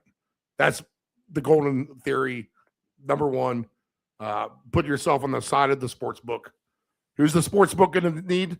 The Falcons. That's the side I want to be on. Dave, what do you like? Steve, I mean, I could definitely see it. And it all makes a lot of sense. And there's a lot of personnel on the field. If Kirk Cousins, you said he's playing a little bit better. If he stays true to that, maybe they can get some points. And you've got kind of everything you want right in front of you with this list of personnel and Nakua, Robinson, Kyron Williams. I mean, just the 2 running backs alone, that's a pretty appetizing duo right there. Corum's in there, London, Pitts. Don't forget about Algier. He's probably going to get one in there, plus 220 anytime. I would definitely watch out for that. Maybe even some Mumpfield receptions. He was getting a little bit of usage. So maybe play him for 3 or 4. But I like the over here, Steve, 49.5. I think there's a lot of personnel to bring this home over the over at -120. So I'll take the over in this game. The over is probably a good call because if the Atlanta forces the issue to score, then the Rams will respond. What do you like, Anthony? What I was hoping for, I was looking for Tutu Atwell's receiving prop, and I can't find it.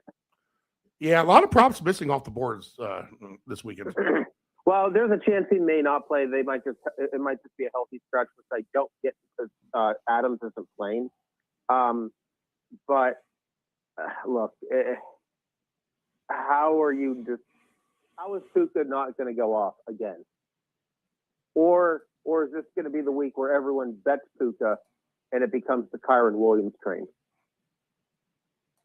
That's going to be the tricky thing. So what I'm looking at is Kyron Williams for 30 receiving yards at plus 430. And you can do whatever you want because 40 yards is plus 850, 50 yards is plus 1280. Obviously, you don't want to get too crazy. I wouldn't be surprised with a couple of dump-offs. Atlanta's pretty susceptible to the pretty much passing to the running backs. Of course, Bijan. I mean, how he doesn't get into the plus number until he gets to 50 yards. Kyle Pitts has been banged up. He just came off that 3-touchdown game, so I know everyone's going to be on him. The hell with it. Mumfield guy. Give me Mumford and Sons to score. All right. I like it.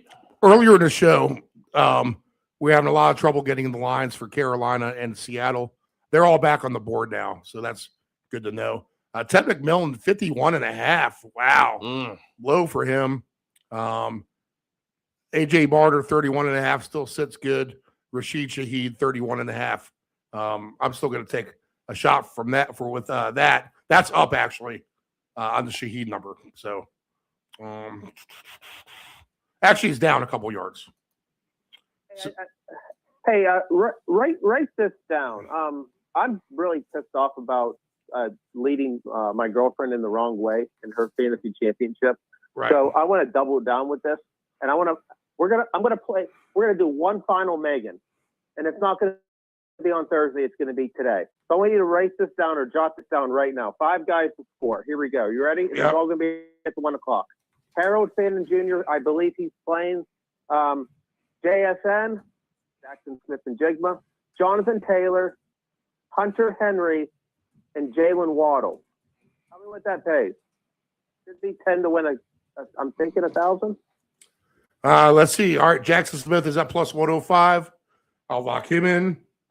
I'm going to see the next game, which is Tampa Bay, Miami. Harold Fannin, Jackson Smith, Jonathan Taylor, Hunter Henry, Jalen Waddle. One final Megan, one final time. Waddle's plus 230. Jonathan Taylor minus 210.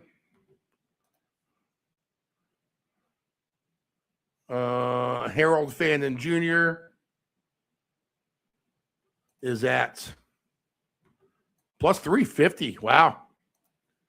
And then Hunter Henry for the last player on this list.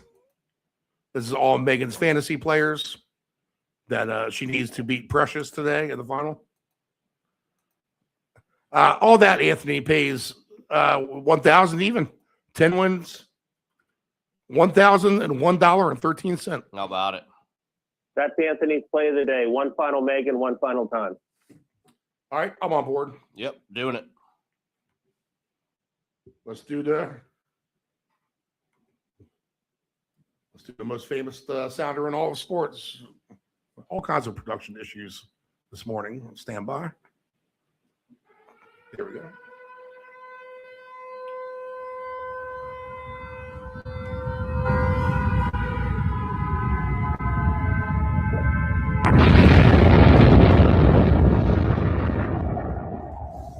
Johnny. 4 weeks. 20 papers, that's $2 plus tip. Gee, Johnny, I don't have a dime. Sorry. Didn't ask for a dime. $2. I gave you 2.5 and a red belt. It's a jungle out there. You gotta look out for number 1, but don't step at number 2. Utah, give me 2. And Jimmy 2 times, who got that nickname because he said everything twice, like. I'm gonna go get the papers, All right, Anthony, you checked the box with Derrick Henry last night for 2. He got 4. You have some other players on that ticket today. Who do you got? I'm looking right now. So, Jesus. Of course, the time I picked Derrick Henry, all I had to do was pick him to score 4 times. Oh, the hell with it. So I have Derrick Henry for 2. Check. 4 other guys, boys. Jamar Chase, Devon Achane, Jonathan Taylor, Christian McCaffrey. I like that, yeah. So that'll be in big rooting interest. Of course, all these are round robin. The other one I have is Travis Etienne, Trey McBride, JSN, Mike Evans,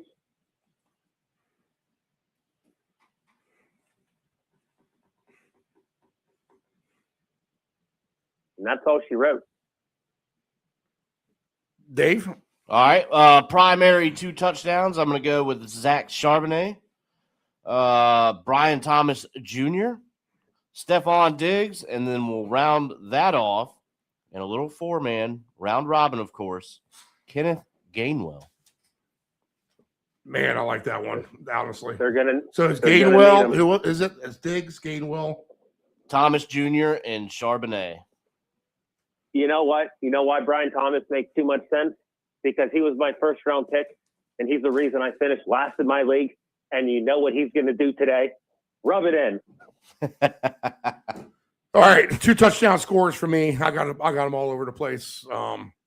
Let's take my man, Kyle Williams. Not only will he win me my jackpot for 1, he'll hit me on some sort of a jackpot for 2. Anthony forgot Taysom Hill, of course. I won't. So he'll be on my ticket. I'll add on to the Jamar. Like, I didn't forget. I bet Taysom Hill to score 3 times. Oh, yeah, there you go. Okay. Jamar Chase and Evans are good with me. Achan's good with me as well. Brian Thomas Jr., you guys are just stealing all my thunder here. Go ahead and give me my man DK for 2 for Tennessee today. Tennessee, a sneaky play to win and scored points this afternoon. Give me Genty for 2. I'll take a Raider. And give me Jackson Dart for 2 on that motif as well. And tonight for the 49ers, go ahead and give me dun, dun, dun. After the Bears give up, give me Brian Robinson for 2. How about that? Which will really make Anthony sick to his stomach. That happens. Well, he can just bet that too at that time. I'm not gonna. Here's the thing. I'm not. How about this? I'm not even gonna think about it. I'm not gonna bet it. I'm not even gonna root for you guys. I'm just gonna let it happen because every time I invest in Brian Thomas, he fails me. So I'm just gonna root against him. You're welcome, boys. Give me Bijan Robinson for 2 as well. All right, Dave, your best bets. All right, best bets. We'll go with a little bit of a mix here. I'm gonna go Rico Dowdle anytime touchdown. We're gonna go Dawson Knox 2 receptions with a Khalil Shakir touchdown today. And then we're gonna go Diggs 4 receptions, Henry 3 receptions. And if the Jets do anything, I wonder who's gonna do it for them. To me, that's right. Here it comes, Ant. We're going to make you happy right here. Nick Folk, he's going to make 3 field goals today. Nick Folk. All right. Alternate receiver yards. Take a look at Malik Washington. Take a look at Isis. Very low number for him today. Take a look at Tajay Spears and DK. Both of their numbers are low. Take a look at Valdez Scantling. Let's see.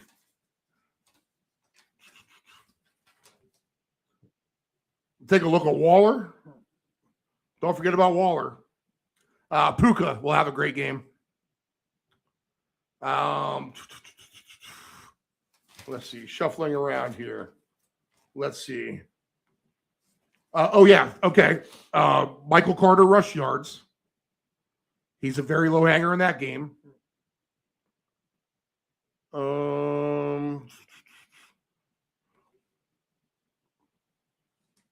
Let's see.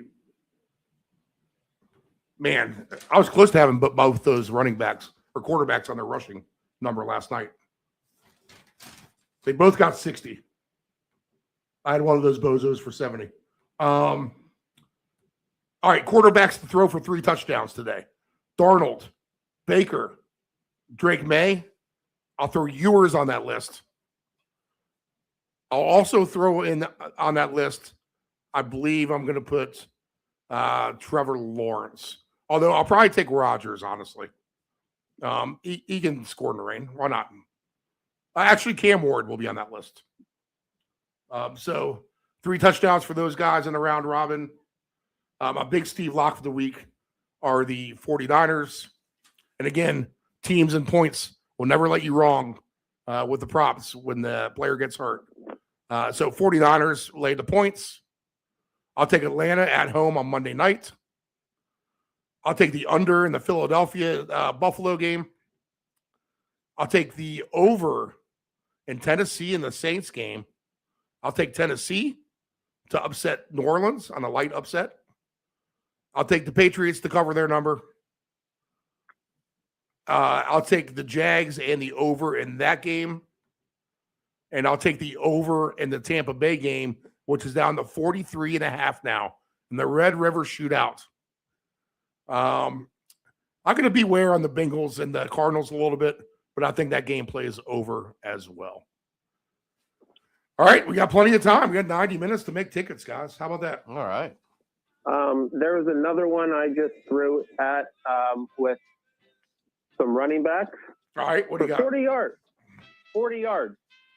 What do you got? Sampson. Oh, Jonathan Taylor. 40 yards 40 receiving? receiving. 40 receiving. Dylan Sampson. Remember, no Judkins. Yep. So Dylan Sampson, Brees Hall, Jonathan Taylor, Devon Achane. Now you can play your music. I just want everyone to hear that one. That one pays something pretty. Lock and loaded. As we cue up the docile sounds of the Pie Tasters. All right, a busy week. 3 shows here in the last 3 days. So appreciate you guys tuning in. That's a lot of football to go through. We will take a break. Do we have Saturday football next week? Is that the question? Everyone plays on Sunday next week, correct? I think so, right? Last week of the year. We'll have to find out. We'll take a look. We'll let you know about the schedule, what the puck is going on Tuesday night, 6 o'clock. Tune in. Good luck, everybody. See you soon, guys.